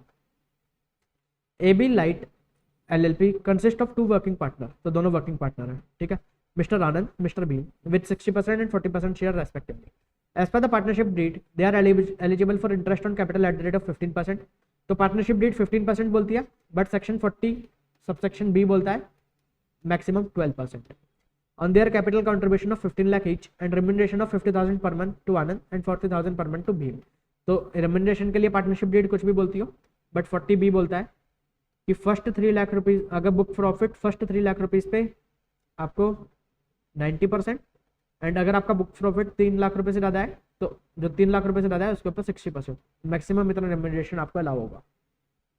During the year 31 March 2023 net profit as per the P&L account was 25,86,000 before considering interest on capital and contribution to partner as well as the following item. तो अभी interest remuneration and ये following items को consider करे बिना उसका P&L के अंदर क्या नेट प्रॉफिट आ रहा है 25,86,000. तो यहाँ पर अभी हमें ये सारे आइटम्स को कंसीडर करना है. तो कौन कौन से आइटम्स हमें कंसीडर करने हैं, करंट ईयर का revenue expenditure on scientific research ये आप लेस कर दीजिए प्रॉफिट में से. Unabsorbed capital expenditure on scientific research relating to previous year 1920 इसे भी आप लेस कर दीजिए. Brought forward business loss of AY 2014-15 तो AY 2014-15 का ब्रॉड फॉरवर्ड लॉस है ये बिजनेस लॉस. तो हम इसे मैक्सिमम 8 ईयर्स तक कैरी फॉरवर्ड कर सकते थे. तो हम इसे कब तक कैरी फॉरवर्ड कर सकते थे 14-15 को 15-16, 16-17, 17-18, 18-19, 19-20, 20-21, 21-22, 22-23. तो हम इसे असेसमेंट ईयर 2022-23 तक कैरी फॉरवर्ड कर सकते थे. अभी असेसमेंट ईयर चल रहा है हमारा 23-24 तो ये हमारा लैप्स हो जाएगा. ठीक है, और वैसे भी अभी हम पहले बुक प्रॉफिट निकालने for the purpose of remuneration. तो रेम्यूनरेशन बुक प्रॉफिट निकालते टाइम पर ये अनअब्जॉर्ब्ड डेप्रिसिएशन आपका लेस हो जाएगा. साइंटिफिक रिसर्च से रिलेटेड जितने भी आपके डिडक्शंस हैं वो सब आपको लेस हो रहेंगी बट लॉसेस वगैरह यहाँ पर आपको लेस नहीं होते वाइल कंप्यूटिंग बुक प्रॉफिट. जब आप टैक्सेबल इनकम निकालेंगे उस टाइम पे ये सब भी लेस हो जाएगा, बट ये तो कभी भी लेस नहीं होगा क्योंकि ये लैप्स हो चुका है। अनएब्जॉर्ब डेप्रिसिएशन ऑफ AY 2011-12, अब यहाँ पर आपको असेसमेंट ईयर नहीं देखना क्योंकि ये इनडिफाइनाइट नंबर ऑफ ईयर्स तक के लिए आपके कैरी फॉरवर्ड हो सकते हैं, तो ये आपको अलाउ हो जाएगा। इसे यहाँ पर आप बुक प्रॉफिट के लिए भी लेस कर दीजिए, टोटल इनकम के लिए भी लेस करेंगे। Current year depreciation under section 32, इसे भी आप लेस कर दीजिए। Brought forward losses of the AY 18-19, तो ये भी 8 ईयर्स, तो ये भी आपके लैप्स नहीं हुए, तो ये आपको अलाउ हो जाएंगे, बट बुक प्रॉफिट कंप्यूट करते टाइम पे नहीं होंगे, जिस टाइम पर आप टोटल इनकम कंप्यूट करेंगे उस टाइम पे आप इसे लेस कर सकते हैं। Current year capital expenditure on scientific research 3,45,000, तो ये भी आप अलाउ हो जाएगा, इसे भी आप लेस कर दीजिए। You are required to compute the total income of the AB Light LLP for AY 2023-24 after considering the above items, also determine the amount of remuneration taxable in the hands of mister Anand and mister Bhim. तो जितने तक की deduction firm को मिल जाती है उतने तक यहाँ पर इंडिविजुअल्स के हाथ में चार्जेबल टू टैक्स होता है, and over and above that जिसकी डिडक्शन फर्म को नहीं मिलती वो इंडिविजुअल्स के हाथ में टैक्स नहीं होता, टू अवॉइड डबल टैक्सेशन। ठीक है, तो अभी पहले हम यहाँ पे बुक प्रॉफिट कंप्यूट करते हैं, तो नेट प्रॉफिट है 25,86,000, उसमें से इन सबका इफेक्ट दे दीजिए, बट ब्रॉड फॉरवर्ड लॉसेस का इफेक्ट मत देना। ठीक है, तो अब हम एक बार आंसर को देखते हैं। 25,86,000, इसमें से लेस करा आपने पहले इंटरेस्ट, मैक्सिमम 12% तक आप इंटरेस्ट दे सकते हैं, तो दोनों का 15-15 लाख रुपए का कंट्रीब्यूशन था, तो 30 लाख रुपीज़ का 12%, 3,60,000 रुपीज़ का interest. Current year expenditure 2,40,000, current year depreciation 470, current year capital expenditure, unabsorbed depreciation, unabsorbed capital expenditure, तो ये सभी का इफेक्ट देने के बाद आपका यहाँ पर बुक प्रॉफिट निकल कर आता है 10,34,000। 10,34,000 में से फर्स्ट 3 लाख रुपीज़ के ऊपर 90%, ऑन द बैलेंस 7,34,000 रुपीज़ पे मैक्सिमम 60% तक का आप रिम्यूनरेशन दे सकते हैं, तो ये आपका कितना निकल कर आता है 2,70,440, तो मैक्सिमम आप 7,10,400 रुपीज़ तक का दे सकते हैं। तो जितना आपने एक्चुअली दिया या जितना ये अलाउ है एज पर 40B, तो विच एवर इज लोअर उतना यहाँ पर आप रिम्यूनरेशन आपको अलाउ होगा while computing income under that PGBP। Remuneration आपने एक्चुअली कितना पे करा, तो 50,000 इंटू 12 और 40,000 इंटू 12, ये दोनों मिलाकर आपने 10,80,000 आपने टोटल पे करा, एंड यहाँ पर आपको कितना अलाउेबल है 7,10,400, तो विच एवर इज लोअर, तो 7,10,400 ये आप यहाँ पर क्लेम कर सकते हैं एज डिडक्शन। तो आपका प्रॉफिट फ्रॉम मैन्युफैक्चरिंग बिजनेस आ गया 3,23,600 which is less than 5 lakh, तो यहाँ पर आपको 87A की रिबेट भी मिलेगी। अब आपका बॉट फॉरवर्ड लॉसेस थे 14-15 वाले, तो आप यहाँ पे क्लेम नहीं कर सकते क्योंकि वो लैप्स हो चुके हैं, बट 18-19 वाले आप क्लेम कर सकते हैं 49,000, तो उसे क्लेम करने के बाद आपकी PGBP की इनकम निकलती है 2,74,600। ठीक है, अगर यहाँ पर आपको टैक्स कंपटीशन करना होता तो यहाँ पर आपको 87A की रिबेट भी देनी होती क्योंकि आपकी यहाँ पर ये इनकम है लेस देन 5 लाख रुपीज़। ठीक है जी, चलिए सेकंड क्वेश्चन था कि mister Anand and mister Bhim के हाथ में कितना टैक्सेबल होगा, तो यहाँ पर कितना रिम्यूनरेशन अलाउ हुआ 7,10,400, तो 7,10,400 तक का रिम्यूनरेशन इन दोनों के हाथ में टैक्सेबल हो जाएगा। किस रेशो में, जिस रेशो में इन्हें रिम्यूनरेशन मिलता, तो इन्हें कितना रिम्यूनरेशन मिलता, इन्हें टोटल रिम्यूनरेशन मिल सकता था 10,80,000, उसमें से मिस्टर ए को कितना मिलता 50,000 इंटू 12, 50,000 इंटू 12, तो 6 लाख मिस्टर ए को मिलता, तो यहाँ पर हम निकालेंगे 7,10,400 divided by 10,80,000 multiply by 6 lakh, तो 3,94,667 ये मिस्टर आनंद के हाथ में टैक्सेबल हो जाएगा, एंड रिमेनिंग मिस्टर भीम के हाथ में टैक्सेबल हो जाएगा। ठीक है जी, तो ये आपको समझ आ गया। एंड यहाँ पर इन्होंने केवल रिम्यूनरेशन के बारे में पूछा था, अगर ये पूछते कि आप बताइए इंटरेस्ट कितना टैक्सेबल होगा, तो जितना फर्म को अलाउ होगा उतना इन्हें यहाँ पे इंटरेस्ट भी इनके हाथ में टैक्सेबल हो जाता है 12% तक। ठीक है, 12% से ऊपर जो 15% जाता है यानी कि 3% वाला, वो यहाँ पर फर्म को अलाउ नहीं होता, फर्म के हाथ में वो डिडक्शन अलाउ नहीं होती, तो इसके लिए वो इंडिविजुअल्स के हाथ में टैक्सेबल नहीं होता। ठीक है जी, let's move forward. Question number 12, determine the capital gain loss and tax liability in the following scenario for AY 2023-24 assuming the SSC does not have any other source of income. तो SSC की यहाँ पर कोई और source की income नहीं है, and हमें यहाँ पे इसका कैपिटल गेन टैक्स निकालना है।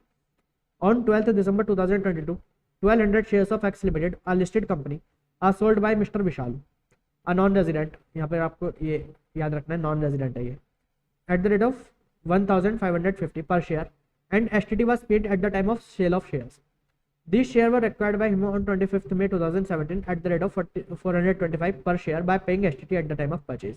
तो अभी आपको अपने माइंड को चलाना है, एंड आपको यहाँ पर समझना है कि ये लिस्टेड कंपनी के शेयर्स को सेल करता है अगर कोई पर्सन, जिसने at the time of acquisition and at the time of sale STT pay करा होना चाहिए, तो उस पर कौन से प्रोविजंस लगते हैं, सेक्शन 112A के।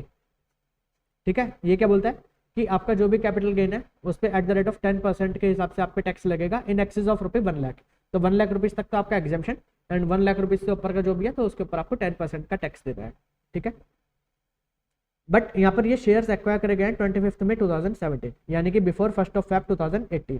तो 1 Feb 2018 से पहले अगर आपने कोई शेयर्स को एक्वायर करा था तो उस केस में आपका कॉस्ट ऑफ एक्विजिशन किस टाइप से निकलेगा, क्योंकि 1 Feb 2018 को बजट में बोला गया कि अब से ये वाला सेक्शन एप्लीकेबल होगा 112A कि आप पे 10% का टैक्स लगेगा। उससे पहले तो ये बिल्कुल ही फुली एग्जाम्प्ट होता था, जो भी आपका लॉन्ग टर्म कैपिटल गेन होता था फ्रॉम द इक्विटी शेयर्स, तो वो आपका फुली एग्जाम्प्ट होता था। तो अब जिस टाइम पे वो बजट पास करा गया कि अब ये टैक्स लगेगा, तो उस टाइम पे बिल्कुल शेयर मार्केट में अफरा तफरी मच गई कि भाई हमारा जो अभी तक एसएससी सोच कर बैठे थे कि उनके कोई टैक्स नहीं लगेगा, तो अब उन पे टैक्स लगा दिया गया। तो उनके जितना भी उनका प्रॉफिट हुआ था अप टू द 1 Feb 2018, तो वहां तक के प्रॉफिट को उनसे बोला गया कि ये यहाँ तक का प्रॉफिट आपका ग्रैंडफादर कर दिया जाएगा एंड इसके बाद के प्रॉफिट के ऊपर आपको टैक्स लगेगा। अभी तो आपको पता चल गया कि अब हम आगे टैक्स लगाने वाले हैं, तो अब आगे का आप देखिए यहाँ तक का जितना प्रॉफिट था वो आपको ग्रैंडफादर कर दिया जाएगा।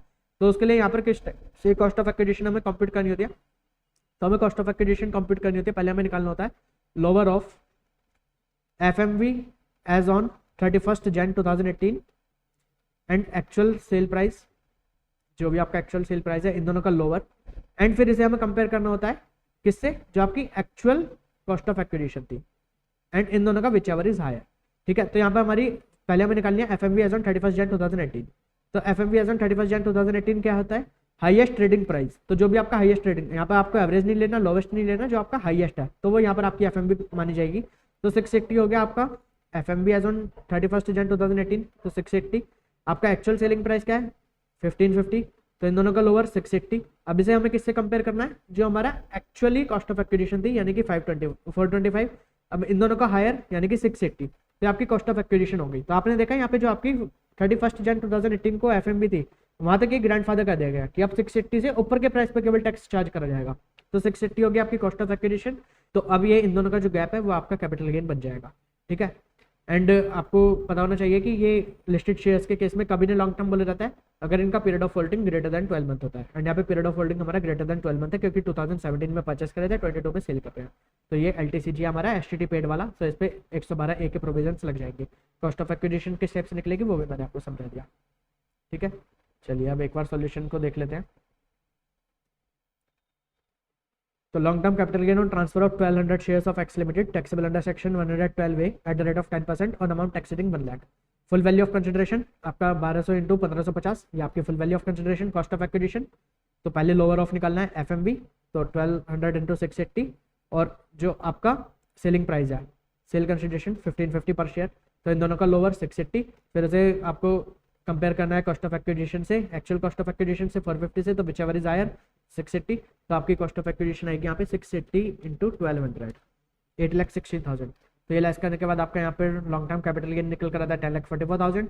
इसमें से 1 लाख रुपए का आपको एग्जाम्पशन मिल जाएगा, तो आपको केवल 9,44,000 रुपीज़ के ऊपर टैक्स देना है eight the rate of 10%। And अब यहाँ पर आपको याद रखना है कि 9,44,000 अब आपकी दो तरीके की इनकम होती है, एक होती है आपकी नॉर्मल रेट्स की इनकम, एक होती है आपकी स्पेशल रेट्स की इनकम।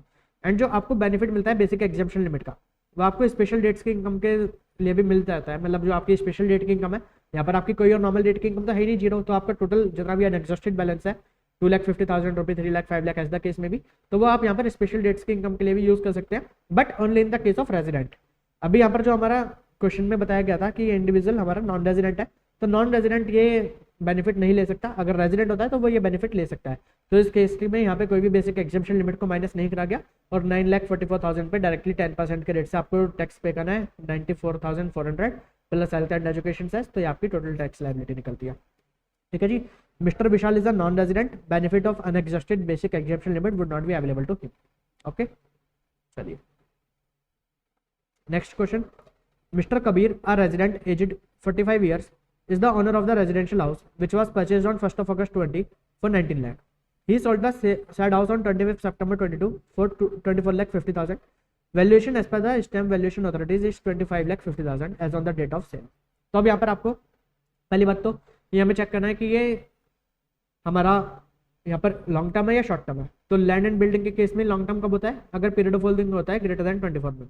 एंड यहाँ पे हमारा पीरियड ऑफ होल्डिंग क्या है, तो इसका पीरियड ऑफ होल्डिंग हमारा ग्रेटर देन 24 मंथ है, तो ये हमारा लॉन्ग टर्म बन गया। ठीक है, इस केस में आपका full value of consideration as per section 50C, तो फुल वैल्यू ऑफ कंसिडरेशन आपको होता है SDV, बट यहाँ पर आपका फुल वैल्यू ऑफ कंसिडरेशन आपका एक्चुअल सेल कंसिडरेशन भी मान लिया जाएगा अगर SDV and actual sale consideration के बीच में 10% से ज्यादा का डिफरेंस नहीं है।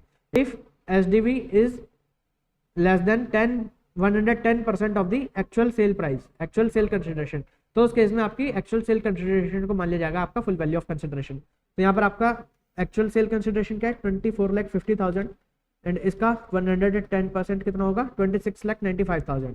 बट यहाँ पर आपका एचडीवी कितना है 25,50,000 विच इज लेस देन 26,95,000। तो इस केस में 24,50,000 को मान लिया जाएगा फुल वैल्यू ऑफ कंसिडरेशन। तो आपका फुल वैल्यू ऑफ कंसिडरेशन बन गया।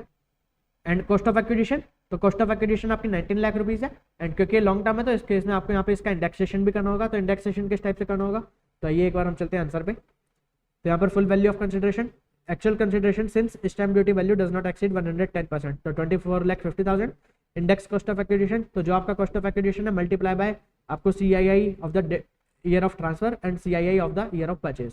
ठीक है, CII of the year of transfer divided by CII of the year of purchase. CII आपको क्वेश्चन के अंदर गिवन है, तो उस हिसाब से आपको यहाँ पे इंडेक्स कॉस्ट ऑफ एक्विजिशन आपकी निकल गई। इन दोनों का डिफरेंस आपका लॉन्ग टर्म कैपिटल गेन, उसे राउंड ऑफ कर दीजिए एंड इसके ऊपर आपको 20% के रेट से टैक्स पे करना है।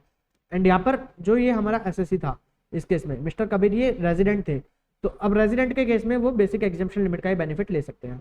ठीक है, तो इनकी कोई भी अदर इनकम तो थी नहीं, तो इनकी सभी इनकम केवल और केवल यहाँ पर पूरी की पूरी स्पेशल रेट इनकम है 20% वाली, तो इस केस में बेसिक एग्जेम्पशन लिमिट का ही बेनिफिट ले सकते हैं। तो 3,60,000 रुपीज़ में से 2,50,000 रुपीज़ का इन्हें बेसिक एग्जेम्पशन लिमिट का बेनिफिट मिल जाएगा। तो बाकी रिमेनिंग 1,10,630 पे 20% के रेट से इन्हें टैक्स देना है। एंड वो भी इनकी क्योंकि इनकम 5 लाख रुपीज़ से कम है, तो इन्हें 87 की रिबेट भी मिलेगी 12,500 रुपीज़ की, तो उससे इनका टैक्स निकलता है 9,626। उसके ऊपर health and education cess plus करना है, तो इनकी टोटल टैक्स लायबिलिटी निकल कर आएगी 10,010 रुपीज़ आफ्टर राउंडिंग ऑफ। तो आपको समझ आया। Let's move on to question number 13। Mister Jain a resident individual, resident है, एज 40 ईयर्स, नॉर्मल सिटीजन है, सीनियर सिटीजन नहीं है, suffer from severe disability as certified by the medical authority, यानी कि 80 वाले इंडिविजुअल है ये, तो इन्हें 80 के अंदर डिडक्शन मिलेगी। Severe disability as certified by medical authority, तो सीवियर डिसेबिलिटी के केस में कितनी डिडक्शन मिलती है, तो यहाँ पर फिक्स डिडक्शन मिलती है 1,25,000 रुपीज़ की under section 80U। He gives the following information for the previous year 2022-23। He has paid the life insurance policy premium by check ₹27,000 to insure his life. The insurance policy was taken on 27th of August 2018 and the sum assured is 2,20,000। तो ये हमने deduction discuss करते time पे पढ़ा था 80C के अंदर कि अगर कोई पर्सन जिसकी LIC या मतलब लाइफ इंश्योरेंस पॉलिसी इशू होती है ऑन और आफ्टर 1 अप्रैल 2012, तो नॉर्मल SSC के केसेस में उसे कब डिडक्शन मिलेगी या कितने तक की उसे डिडक्शन मिलेगी, तो उसे डिडक्शन मिलती है कि उसका सम एश्योर्ड के 10% तक का वो प्रीमियम पे करता है, तो उतने तक की उसे डिडक्शन मिलती है। And in case of person who is severe disable under section 80 हो, यानी कि किसी को डिसेबिलिटी अंडर सेक्शन 80 हो, तो उस पर्सन के केस में वो 15% ऑफ द सम एश्योर्ड तक का भी अगर प्रीमियम पे करता है तो उसे 15% ऑफ द सम एश्योर्ड तक की डिडक्शन मिल सकती है। एंड यहाँ पे सम एश्योर्ड कितना है 2,20,000। तो इस केस में क्योंकि ये सीवियर डिसेबल है अंडर सेक्शन 80 हो, तो इनके लिए 15% वाली कंडीशन अप्लाई होगी 15%, तो 33,000 रुपीज़ तक ये प्रीमियम पे कर सकते थे। इन्होंने 27,000 का प्रीमियम पे करा है, तो it's fully eligible for deduction under section 80C। ठीक है, तो ये 27,000 रुपीज़ का आप 80C क्लेम कर सकते हैं। चलिए next. He had written a literary book for Rochak publication, a lump sum amount of royalty income earned in the previous year amounted to 9 lakh, expenses incurred 40,000। तो 9 लाख रुपए में से 40 लाख रुपए पहले हम लेस कर देंगे, तो 8,60,000 रुपीज़ की इनकी इनकम हो जाएगी। एंड हमने पढ़ा था royalty in case of books के केस में 80 QQB क्वालिटी बुक, तो यहाँ पर 3 लाख रुपए तक की आप यहाँ पर डिडक्शन ले सकते हैं अंडर सेक्शन 80 QQB। तो पहले आपका इनकम का पार्ट बन जाएगा, उसके बाद ये यहाँ पर आपको डिडक्शन मिल जाएगी अंडर सेक्शन 80 QQB 3 लाख रुपए की। Okay. Third, his friend gifted a statue to goddess Saraswati to his daughter miss Diya aged 14 years, तो ये माइनर डॉटर है, तो माइनर डॉटर मतलब उनकी फ्रेंड ने उनकी माइनर डॉटर को एक स्टैच्यू गिफ्ट कराया गॉडेस सरस्वती का, तो ये स्कल्पचर हो गया आपका। On successful completion of her secondary school FMV of the statue is 65,000, तो आपको गिफ्ट मिला है of the movable asset, but जिसकी FMV 50,000 रुपये से ज़्यादा की और ये आपको फ्री ऑफ कॉस्ट मिला है, तो 50,000 रुपये से ज़्यादा की होगी, तो इस पर आपको 56 to 10 लग जाएगा। एंड ये आपकी डॉटर को मिला है जो कि एक माइनर है, तो माइनर डॉटर को मिला है, तो इस केस में ये आपकी इनकम के अंदर एक क्लब हो जाएगी। यहाँ पर हम ये एज्यूम कर रहे हैं कि मिसेस जैन की इनकम आपकी इनकम से कम है। ठीक है, तो ये मिस्टर जैन के हैंड्स में क्लब हो जाएगी, क्योंकि ये कोई डॉक्टर के मतलब उसके खुद के किसी स्किल टैलेंट से नहीं हुआ, ये मतलब उसे गिफ्ट मिला है, तो इस केस में आपके हाथ में क्लब हो जाएगी ये इनकम। ठीक है, बट एज पर सेक्शन 10 यहाँ पर आप 1,500 रुपये तक की डिडक्शन लेते हैं, डिडक्शन ले सकते हैं पर चाइल्ड पर ईयर, तो यहाँ पर आपको डिडक्शन मिल जाएगी 1,500 रुपीज़ की। He received a gold chain worth ₹68,000 from his in laws on the occasion of his marriage anniversary. तो मैरिज के ऊपर तो जो भी गिफ्ट मिलता है वो आपका 56 to 10 उसके ऊपर अप्लाई नहीं होता। 56 to 10 अप्लाई नहीं होता अगर आपको आपके रिलेटिव से कुछ मिलता है। एंड यहाँ पर आपके जो इन लॉज हैं यानी कि आपके स्पाउस के लीनियर असेंडेंट, तो ये भी आपके रिलेटिव्स हैं, तो इनसे जो भी आपको मिलेगा तो वो 56 to 10 उसके ऊपर नहीं लगेगा, तो ये आपका चार्जेबल टू टैक्स नहीं है। He had deposited 17,000 in the fixed deposit with SBI in the name of his minor son। तो पहले ऊपर कवर करा गया था डॉक्टर को, अब वो अपने सन के लिए उन्होंने 70,000 रुपये डिपॉजिट कर दिया SBI में, और उस पर इंटरेस्ट मिलता है 5500 रुपीज़ का। तो ये भी इनके हैंड्स में क्लब हो जाएगा, इसमें से एग्जाम्पशन ले लेंगे 1500 रुपीज़ की, ठीक है। तो हर बच्चे के लिए 1500 की मिलती है, तो पहले 1500 यहाँ पे क्लेम कर लिया, अगले बच्चे के लिए 1500 यहाँ पे क्लेम कर लिया इन्होंने। He donated ₹5,000 in cash to an NGO। तो इन्होंने NGO को यहाँ पे डोनेशन करी, तो ये 80G में ये डिडक्शन इसकी ले सकते थे, बट कैश में करिए। 2000 रुपये से ज़्यादा कोई भी कैश में डिडक्शन करते हैं तो 80G में वो अलाउ नहीं होती, तो इसलिए ये डिडक्शन आप क्लेम नहीं कर सकते। He had taken a loan of 38 lakh for the purchase of a house property valuing 45 lakh for self acquisition from a financial institution of 1 May 2020। He repaid 1,80,000 during the previous year 22-23, out of which 1,05,000 is towards the principal payment and the balance is for interest on loan। तो जो भी आपने principal payment करा है तो वो आप 80C के अंदर क्लेम कर सकते हैं, एंड जो आपने इंटरेस्ट ऑन लोन दिया है वो आप HP के अंदर क्लेम कर सकते हैं, ठीक है। तो ये HP के अंदर आपको 24B अलाउ हो जाएगा up to the limit of 2 lakh. तो यहाँ पर आपने 1,80,000 टोटल पे करा, तो उसमें से 1,05,000 आपका वो है, तो 75,000 रुपये आपको ये 24B के अंदर अलाउ हो जाएगा। Compute the total income of Mr. Jain for AY 2023-24. He does not opt for the provision of section 115 BSc। तो वो 115 BSc को ऑप्ट नहीं कर रहे, तो अब उनकी इनकम निकालनी है। तो चलिए let's come to the solution. तो पहले इनकम फ्रॉम हाउस प्रॉपर्टी, क्योंकि 115 BSc को ऑप्ट नहीं कर रहे तो इसलिए यहाँ पे SOP का इंटरेस्ट अलाउ हो जाएगा। अगर वो 115 BSc को ऑप्ट करते तो SOP का इंटरेस्ट अलाउ नहीं होता। तो पहले तो उनकी 75,000 रुपीज़ यहाँ पे इंटरेस्ट ऑन लोन अलाउ कर दीजिए। अब उनके इनकम फ्रॉम अदर सोर्सेज, तो ये रॉयल्टी उन्हें मिली 9 लाख, उसमें से 40,000 का जो उनका एक्सपेंस था वो माइनस करके 8,60,000। Value of statue of goddess Saraswati, तो ये इनके हाथ में टैक्सेबल हो जाएगी क्लब होकर 65,000, बट इसमें इन्हें एग्जाम्पशन मिल जाएगी अंडर सेक्शन 1032 1500 रुपये तक की। तो इसलिए ये कितनी टैक्स होगी यहाँ पर 63,500। वैल्यू ऑफ गोल्ड चेन, क्योंकि इन्हें अपने रिलेटिव से मिली है तो इसलिए यहाँ पर कोई भी टैक्सेबल नहीं होगी, nil. Interest on fix deposit in the name of his son, तो 5500 रुपये उन्हें मिल रहा था इंटरेस्ट, 1500 रुपये उन्हें अलाउ हो जाएगा एग्जाम्पशन, तो 4,000 रुपये उनकी टैक्स हो जाएगी टैक्सेबल इनकम। तो GTI उनकी निकल कर आती है 8,52,500। अब उस पर 80C, क्योंकि इन्होंने 15 ये 80U की डिडक्शन क्लेम करते हैं, ये मतलब डिसेबल्ड है, तो इस केस में 15% तक दे सकते थे, 33,000 रुपये तक दे सकते थे, इन्होंने 27,000 रुपये दिया, तो ये पूरा का पूरा 80C में क्लेम कर लेंगे। रिपेमेंट ऑफ प्रिंसिपल पेमेंट 1,05,000, ये 80C में क्लेम कर लेंगे, तो 1,32,000 रुपीज़ की 80C क्लेम कर ली इन्होंने। 80G क्लेम नहीं कर सकते क्योंकि इन्होंने कैश में दिया है 2,000 रुपये से ज़्यादा, तो ये इन्हें अलाउ नहीं होगा। 80 क्योंकि भी 3 लाख रुपये ये क्लेम कर लेंगे। एंड 80U ये आपकी फिक्स होती है 1,25,000 इन केस ऑफ सीवियर डिसेबिलिटी, तो ये आप क्लेम कर लेंगे, तो यहाँ पर आपकी टोटल इनकम निकल कर आती है 2,95,500 रुपीज़, ठीक है जी। क्वेश्चन में हमारे से टोटल इनकम में पूछा गया था, कंप्यूट द टोटल इनकम। अगर इस पर टैक्स हमें कंप्यूट करना होता तो हम इसका टैक्स भी कंप्यूट कर देते। क्वेश्चन नंबर 14, मिस्टर कशिश आ रेजिडेंट इंडिविजुअल एजेड 62 ईयर्स। ओहो, ये सीनियर सिटीजन है, ठीक है। आपको यहाँ पे याद रखना है कि सीनियर सिटीजन है। is a qualified medical practitioner. She runs her own clinic. Income and expenditure account of Mrs. Kassis for the year ending 31st March 2023 is as under। तो इनका इनकम एंड एक्सपेंडिचर अकाउंट दिया गया है यहाँ पर। तो अब पहले हम इसमें चालू करते हैं इसे PGBP से निकालना। तो इसके अंदर ये काफ़ी लंबा क्वेश्चन है, इसके अंदर सैलरी भी बोला है, HP भी बोला है। तो लास्ट में क्या पूछा है, you are required to compute the total income and tax liability of Mrs. Kashish for the AY 2023-24 assuming she is not opting 115 BSc। तो 115 BSc को ऑप्ट नहीं कर रही एंड उनकी टोटल इनकम और टैक्स लायबिलिटी निकालनी है। तो चलिए चालू करते हैं। तो स्टेप बाय स्टेप चलेंगे। तो आपको इस केस में सबसे पहले PGBP से स्टार्ट करना है। तो PGBP की स्टार्टिंग कहाँ से होती है, नेट प्रॉफिट से। तो आप सबसे पहले पकड़ लिए इसका नेट प्रॉफिट। अब इसमें हमें यहाँ पर करनी है एडजस्टमेंट। तो कंसल्टेशन फीस, तो ये ठीक है, कंसल्टेशन फीस आपकी PGBP का ही पार्ट है, तो वो यहाँ पे ठीक तरीके से इनकम का आ रहा है, तो यहाँ पे हमें कुछ नहीं करना। Salary received from the true care hospital, तो ये सैलरी आपके PGBP का पार्ट नहीं है, तो इसे यहाँ से लेस करिए, ये सैलरी में जाएगी। Rental income from house property, तो ये हाउस प्रॉपर्टी में जाएगी, इसे यहाँ से लेस करिए इनकम को। By dividend from foreign company, तो ये आपके IFRS है, इसे यहाँ से लेस करिए, ठीक है। चलिए, she is working part time with the true care, तो ये सैलरी का पार्ट है, इसे डिस्कस करेंगे अभी क्या बोलता है ये।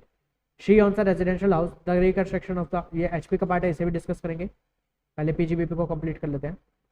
Other information, conveyance expense include a sum of 48,000 incurred for conveyance from house to true care hospital and vice versa in relation to her employment. तो ये कन्वेंस अलाउंस उन्होंने पीजीबीपी के अंदर लेस करे हुए हैं, बट ये 48,000 रुपीज इनके एम्प्लॉयमेंट से रिलेटेड है, यानी कि ये सैलरी का पार्ट है। तो इसे यहाँ से पीजीबीपी में से इसे लेस करिए, मतलब इसकी डिडक्शन अलाउ नहीं होगी, तो इससे ऐड बैक कर दीजिए और यहाँ पे पीजीबीपी में इसे ऐड बैक कर दीजिए while computing income under that PGBP. And जब हम इसमें जाएंगे सैलरी कंप्यूट करते टाइम पर, उस टाइम पर हम इसे देखेंगे इसका क्या करना है। Power and fuel expenses including a sum of 10,000 incurred for generator fuel for providing power backup to the tenant. तो ये एचपी का पार्ट है, तो ये भी पीजीबीपी में प्लस कर दीजिए, पीजीबीपी का पार्ट नहीं बनेगा। Administrative expenses include a sum of 10,000 paid as municipal taxes for her house. तो ये भी पीजीबीपी का पार्ट नहीं है, ये भी एचपी का हाउस है, तो इसे भी एचपी के अंदर लेकर जाएंगे, इसे भी प्लस कर दीजिए। Clinic equipment details are as opening WDV of the clinic equipment as on 1st of April 2022 was 5 lakh and fresh purchase made on 28th of August 2022 is 75,000 which was paid in cash। ओहो, ये इन्होंने यहाँ पे गलती कर दी। अगर कोई भी एसेट कैश के अंदर परचेज करी जाती है तो फिर उसे यहाँ पर डेप्रिसिएशन के लिए ये ब्लॉक का पार्ट नहीं बनता, उसे ब्लॉक के अंदर ऐड नहीं करा जाएगा, ठीक है। तो यहाँ पर इसलिए इसे यहाँ पे ऐड नहीं करा जाएगा, तो यहाँ पर केवल 5 लाख रुपीज़ है। एंड ये क्लिनिक इक्विपमेंट है, तो इस पर at the rate of 15% plant and machinery की तरह ये आपको इस पर डेप्रिसिएशन मिलेगा। तो 5 लाख का 15% 75,000 रुपीज़ आप डेप्रिसिएशन अलाउ कर देना। She also paid tuition fee of 40,000 for a granddaughter which has been debited to a capital account.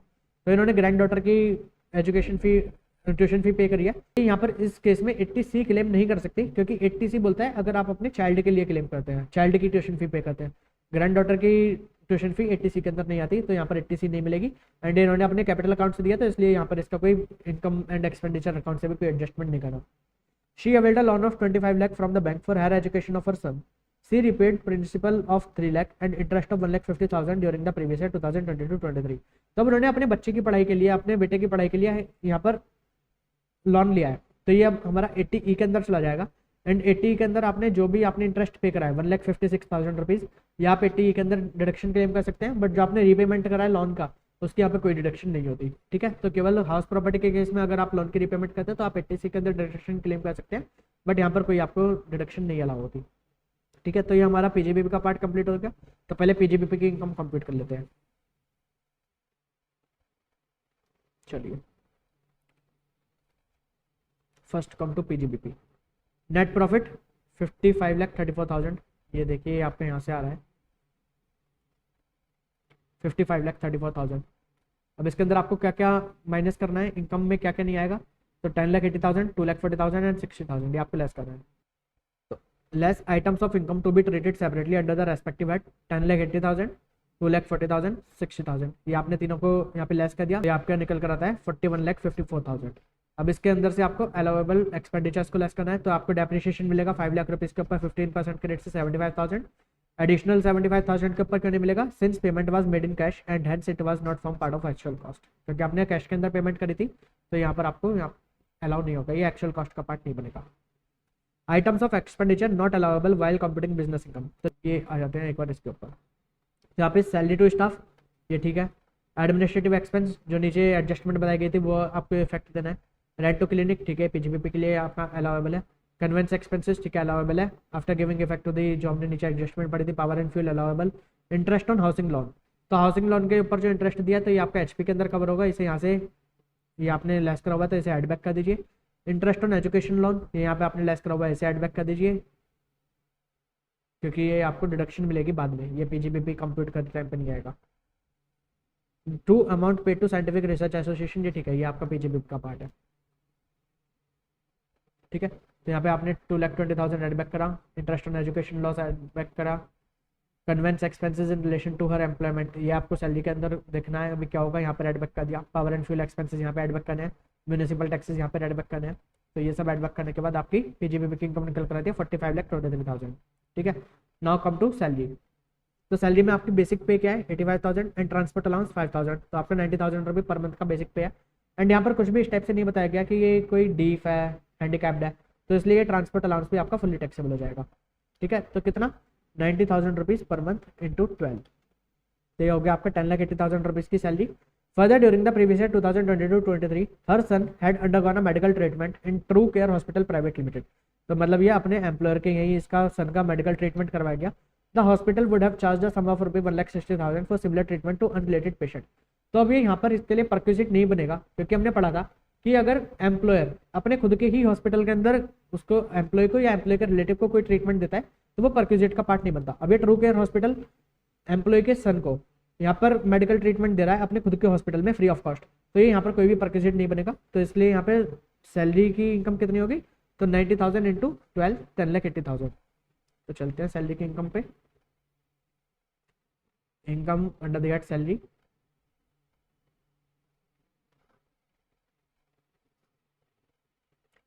तो बेसिक पे आपका 1020, ट्रांसपोर्ट अलाउंस 60,000 एंड आपकी जो कॉस्ट ऑफ ट्रीटमेंट थी सन की वो क्योंकि खुद के हॉस्पिटल में दी थी एम्प्लॉयर ने तो वो निल, एंड आपकी ग्रॉस सैलरी होगी 10,80,000। आप 115 BSc को ऑप्ट नहीं कर रहे इसलिए आपको स्टैंडर्ड डिडक्शन मिल जाएगी 50,000 रुपीज़ की, तो आपकी सैलरी की इनकम निकल कर आती है 10,30,000।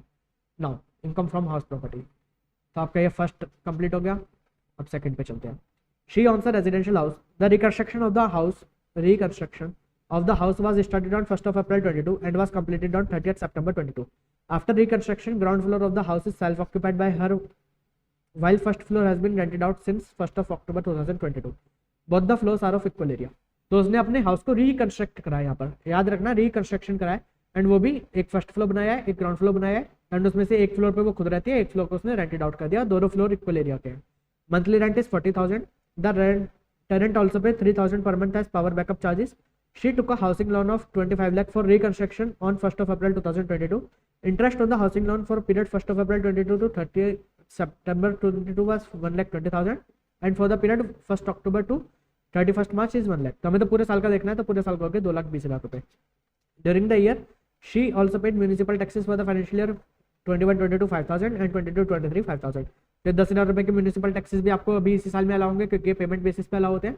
तो आपका ये 50% एसओपी, तो वहाँ पर ये कुछ अलाउ नहीं होता म्यूनिसिपल टैक्सेस। 50% आपका जो आपका लेट आउट है, तो वहाँ पर आप ये 5,000 रुपये क्लेम कर सकते हैं म्यूनिसिपल टैक्सेस का। 2,20,000 रुपीज़, तो इसके अंदर भी 50% होगा, तो 1,10,000 रुपीज़ आप अपने लेट आउट वाले की इनकम कंप्यूट करते टाइम पे लेस कर सकते हैं। बट एसओपी के केस में यहाँ पर क्योंकि ये लोन लिया है आपने for the purpose of reconstruction, अगर आप एक्विजिशन और कंस्ट्रक्शन के पर्पज से लेते हैं तो वहाँ पर आपकी लिमिट होती है 2 लाख रुपीज़ तक की। अगर आपने 1 अप्रैल 99 के बाद लिया है तो आपने कुछ कंडीशंस को सेटिस्फाई करा है तो 2 लाख रुपीज़ तक की। बट अगर आप रिकंस्ट्रक्शन पर्पज से लेते हैं, रिपेयर पर्पज से लेते हैं, तो वहाँ पर आपकी लिमिट होती है 30,000। तो एसओपी में आप केवल 30,000 रुपीज़ को ही लेस कर सकते हैं, ठीक है। एंड ये आपको जो 3,000 रुपये अलग से मिला है एज पावर बैकअप चार्जेस, तो ये आपका एचपी के अंदर नहीं जाएगा, हाउस प्रॉपर्टी के अंदर नहीं जाएगा, इसे हम अलग से ट्रीट करेंगे इनकम फ्रॉम अदर सोर्सेज के अंदर। और आपका मंथली रेंट यहाँ पे कोई आपको जीएवी या आपकी एक्सपेक्टेड रेंट कुछ इस टाइप से नहीं बताया गया, आपको डायरेक्टली बताया गया है 40,000 रुपीज़, तो आपको डायरेक्टली 40,000 रुपीज़ को ही हम यहाँ पे आपकी जीएवी के लिए मान लेंगे। एंड आपने कब लेट आउट करिए, ये 1 अक्टूबर 2022 को, ठीक है। तो चलिए आइए एचपी को निपटाते हैं अब हम। इनकम फ्रॉम हाउस प्रॉपर्टी, तो लेट आउट पोर्शन के लिए किस टाइप से निकलेगा, तो GAV 40,000 per month into 6 month, October to March, तो 2,40,000 रुपये आपकी जीएवी आ गई। इसमें से म्यूनिसिपल टैक्सेस 10,000 टोटल थे, उसमें से आपको हाफ करना है, half for SOP half for LOP, and इसमें एलओपी के लिए आपका आता है हाफ 5,000 रुपीज़। तो आपकी एनएवी निकल कर आती है 2,35,000 रुपीज़। इसमें से आप 30% की स्टैंडर्ड डिडक्शन दे दीजिए 24A की, 2,35,000 का 70,500, फिर 24B की डिडक्शन दीजिए, तो आपका टोटल आपने कितना इंटरेस्ट पे करा था 2,20,000, उसका हाफ 1,10,000। तो यहाँ पर आपकी ये इनकम अंडर द एचपी निकल कर आती है फ्रॉम लेट आउट प्रॉपर्टी 54,500, ठीक है। अब ये एसओपी के लिए तो आपकी एनुअल वैल्यू निल लेते हैं, 24A कुछ नहीं मिलता, 24B आपको रेस्ट्रिक्ट हो जाएगा 30,000 रुपीज़ तक का, तो आप 1,10,000 रुपये आपका आता है एसओपी से रिलेटेड, बट वो रेस्ट्रिक्ट कर दिया गया 30,000 रुपीज़ पे, तो 30,000 रुपीज़ का आपका लॉस आ गया। एंड यहाँ पे एलओपी के अंदर आपका प्रॉफिट आता है 54,500 रुपये का, एंड यहाँ पे आपका लॉस आया 30,000 रुपीज़ का। सेट ऑफ करने के बाद आपकी एचपी की इनकम बन गया 24,500 रुपीज़। तो हमने पीजीबीपी भी कर दिया, एचपी भी कर दिया, सैलरी भी कर दिया। अब हमारा लास्ट आईएफएस, तो पावर बैकअप के लिए 3,000 रुपये पर मंथ वो लेता है, तो 18,000 रुपये वो लेता है। एंड उसने एक्चुअल एक्सपेंडिचर कितना करा था, जो हमने देखा था इनकम एंड एक्सपेंडिचर अकाउंट के अंदर आ रहा था 10,000 रुपीज़, तो ये 8,000 रुपीज़ इसका यहाँ पर बन जाएगा आईएफएस की इनकम। एंड जो फॉरेन कंपनीज के डिविडेंड की इनकम थी 60,000 रुपीज़, वो भी इसकी आईएफएस की इनकम बन जाएगी, तो 68,000 ये आईएफएस की इनकम बन जाएगी। तो अब उससे जीटीआई निकल जाएगा इसका 56,45,000। अब उसमें से डिडक्शन मिलनी है हमें, तो 80C की डिडक्शन ट्यूशन फी वाली नहीं मिलेगी, ग्रैंड चिल्ड्रन के केस में नहीं मिलती वो। एंड 80E की डिडक्शन आपको मिल जाएगी 1,56,000, जो भी आपने लोन का इंटरेस्ट पे करा है। रीपेमेंट की कोई डिडक्शन नहीं होती, तो 1,50,000 की आप डिडक्शन ले लीजिए, तो यहाँ पर आपकी टोटल इनकम निकल कर आती है 54,89,500 रुपीज़। अब इसके ऊपर आपको टैक्स पे करना है, तो यहाँ पर क्योंकि ये इंडिविजुअल है, रेजिडेंट इंडिविजुअल है एंड 60 ईयर से ज़्यादा की एज के हैं, तो इनके लिए यहाँ पर स्लैब किस हिसाब से लगेगा, तो फर्स्ट 3 लाख रुपीज़ पे निल, देन 3 to 5 लाख रुपीज़ पे 5% के रेट से, 5 to 10 lakh 20% and above 10 lakh 30%। तो उस हिसाब से इनकी इनकम इनका टैक्स निकल कर आता है 14,50,850 एंड इनकी इनकम 50 लाख रुपये से ज़्यादा है एंड वो भी लिटिल बिट ज़्यादा नहीं है, 4,89,000 रुपये ज़्यादा है। तो इस केस में यहाँ पर मार्जिनल रिलीफ को भी टेस्ट नहीं करेंगे, तो यहाँ पर अब इन पे सरचार्ज एप्लीकेबल होगा @10%, वो लगा दीजिए। तो इनकी टैक्स लायबिलिटी आएगी, उसके ऊपर 4% का हेल्थ एंड एजुकेशन सेस, तो इनकी टैक्स लायबिलिटी राउंड ऑफ करके आ जाएगी 16,66,640 रुपीज़। ठीक है जी, तो ये आपको समझ आ गया। तो आपको स्टेप बाय स्टेप चलना है, अगर आप पूरे क्वेश्चन को एक साथ देखेंगे तो बड़ा लगेगा, आप एक एक पार्ट करके निपटाइए, पहले पीजीबीपी खत्म करिए, फिर सैलरी, फिर हाउस प्रॉपर्टी, फिर आईएफएस, तो आपको क्वेश्चन बड़ा ईजी हो जाएगा। तो हमारा last question number 15, person authorise to verify the return of income. तो in case of HUF whose karta is absent from India, HUF के केस में कौन वेरीफाई कर सकता है, तो करता कर सकता है, अगर करता एब्सेंट है तो any other adult member of the HUF return को वेरीफाई कर सकता है। Company where the company is being wound up, तो कंपनी के केस में MD को रिटर्न वेरीफाई करनी होती है, MD नहीं होता तो किसी और डायरेक्टर को रिटर्न वेरीफाई करनी होती है। But in the case of wounding up, अगर कंपनी वाउंडिंग अप लिक्विडेशन में चली जाती है तो लिक्विडेटर को रिटर्न वेरीफाई करनी होती है। In case of local authority, principal officer को रिटर्न वेरीफाई करनी होती है। And individual who is mentally incapacitated from attending to his affair, अगर कोई मेंटली इनकैपेसिटेटेड है कोई इंडिविजुअल, तो उसके केस में उसका लीगल गार्जियन या any other person competent to act on his behalf, तो उसे रिटर्न ऑथराइज करनी होती है। तो इसी के साथ ही हमारा RTP नवंबर 2023 का डिस्कशन कंप्लीट होता है। तो आपको सभी क्वेश्चन मैंने नवंबर 23 RTP के समझा दिए, किस टाइप से आपको देखने हैं, किस टाइप से आपको पढ़ने हैं।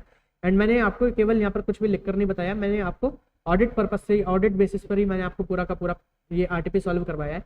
तो इसी टाइप से आपको भी आगे अपने सभी क्वेश्चंस का ऑडिट करना है, आपको देखना है क्या आपका फॉर्मेट है, किस टाइप से आपको क्वेश्चन पढ़ते पढ़ते उसे माइंड के अंदर प्रोसेस करना है, क्या मिल सकता है, कौन सी डिडक्शन, कौन सी एग्जाम्पशन क्या मिल सकती है, क्या नहीं मिलेगी, क्या कहाँ पर टैक्स होगा। एंड आपको स्टेप बाय स्टेप क्वेश्चन को टैकल करना है। अगर आप पूरे क्वेश्चन के साथ एक साथ लड़ाई करने जाएंगे तो आप क्वेश्चन के अंदर फंस जाएंगे। आप लाइन बाय लाइन एक एक लाइन को पढ़ते चलिए और उसका वहीं की वहीं आप साइड में हल्का हल्का अभी अपने प्रैक्टिस पर्पस के लिए वहाँ पर लिखते चलिए कि इसमें क्या करना है, इस पर कौन से प्रोविजन लगेंगे। बट क्वेश्चन पेपर के अंदर आपको कुछ भी लिखना अलाउ नहीं होता, तो प्लीज़ वहाँ पर आप कुछ मत लिखना, अदरवाइज ये अननेसेसरी आपके साथ ये प्रॉब्लम क्रिएट हो जाएगी अगर आपने वहाँ पे कुछ लिखा। तो अभी अपनी प्रैक्टिस के लिए आप लिख सकते हैं फॉर ऑडिट पर्पस, जैसे आप अभी ऑडिट करेंगे क्वेश्चन का अपने एग्जामिनेशन की प्रिपरेशन के लिए, बट आप एग्जाम के अंदर ऐसा कुछ मत करना। ठीक है जी। एंड प्लीज़ ये आप हमारी वीडियो को लाइक करिए, इसका आप ज़्यादा से ज़्यादा बेनिफिट लीजिए।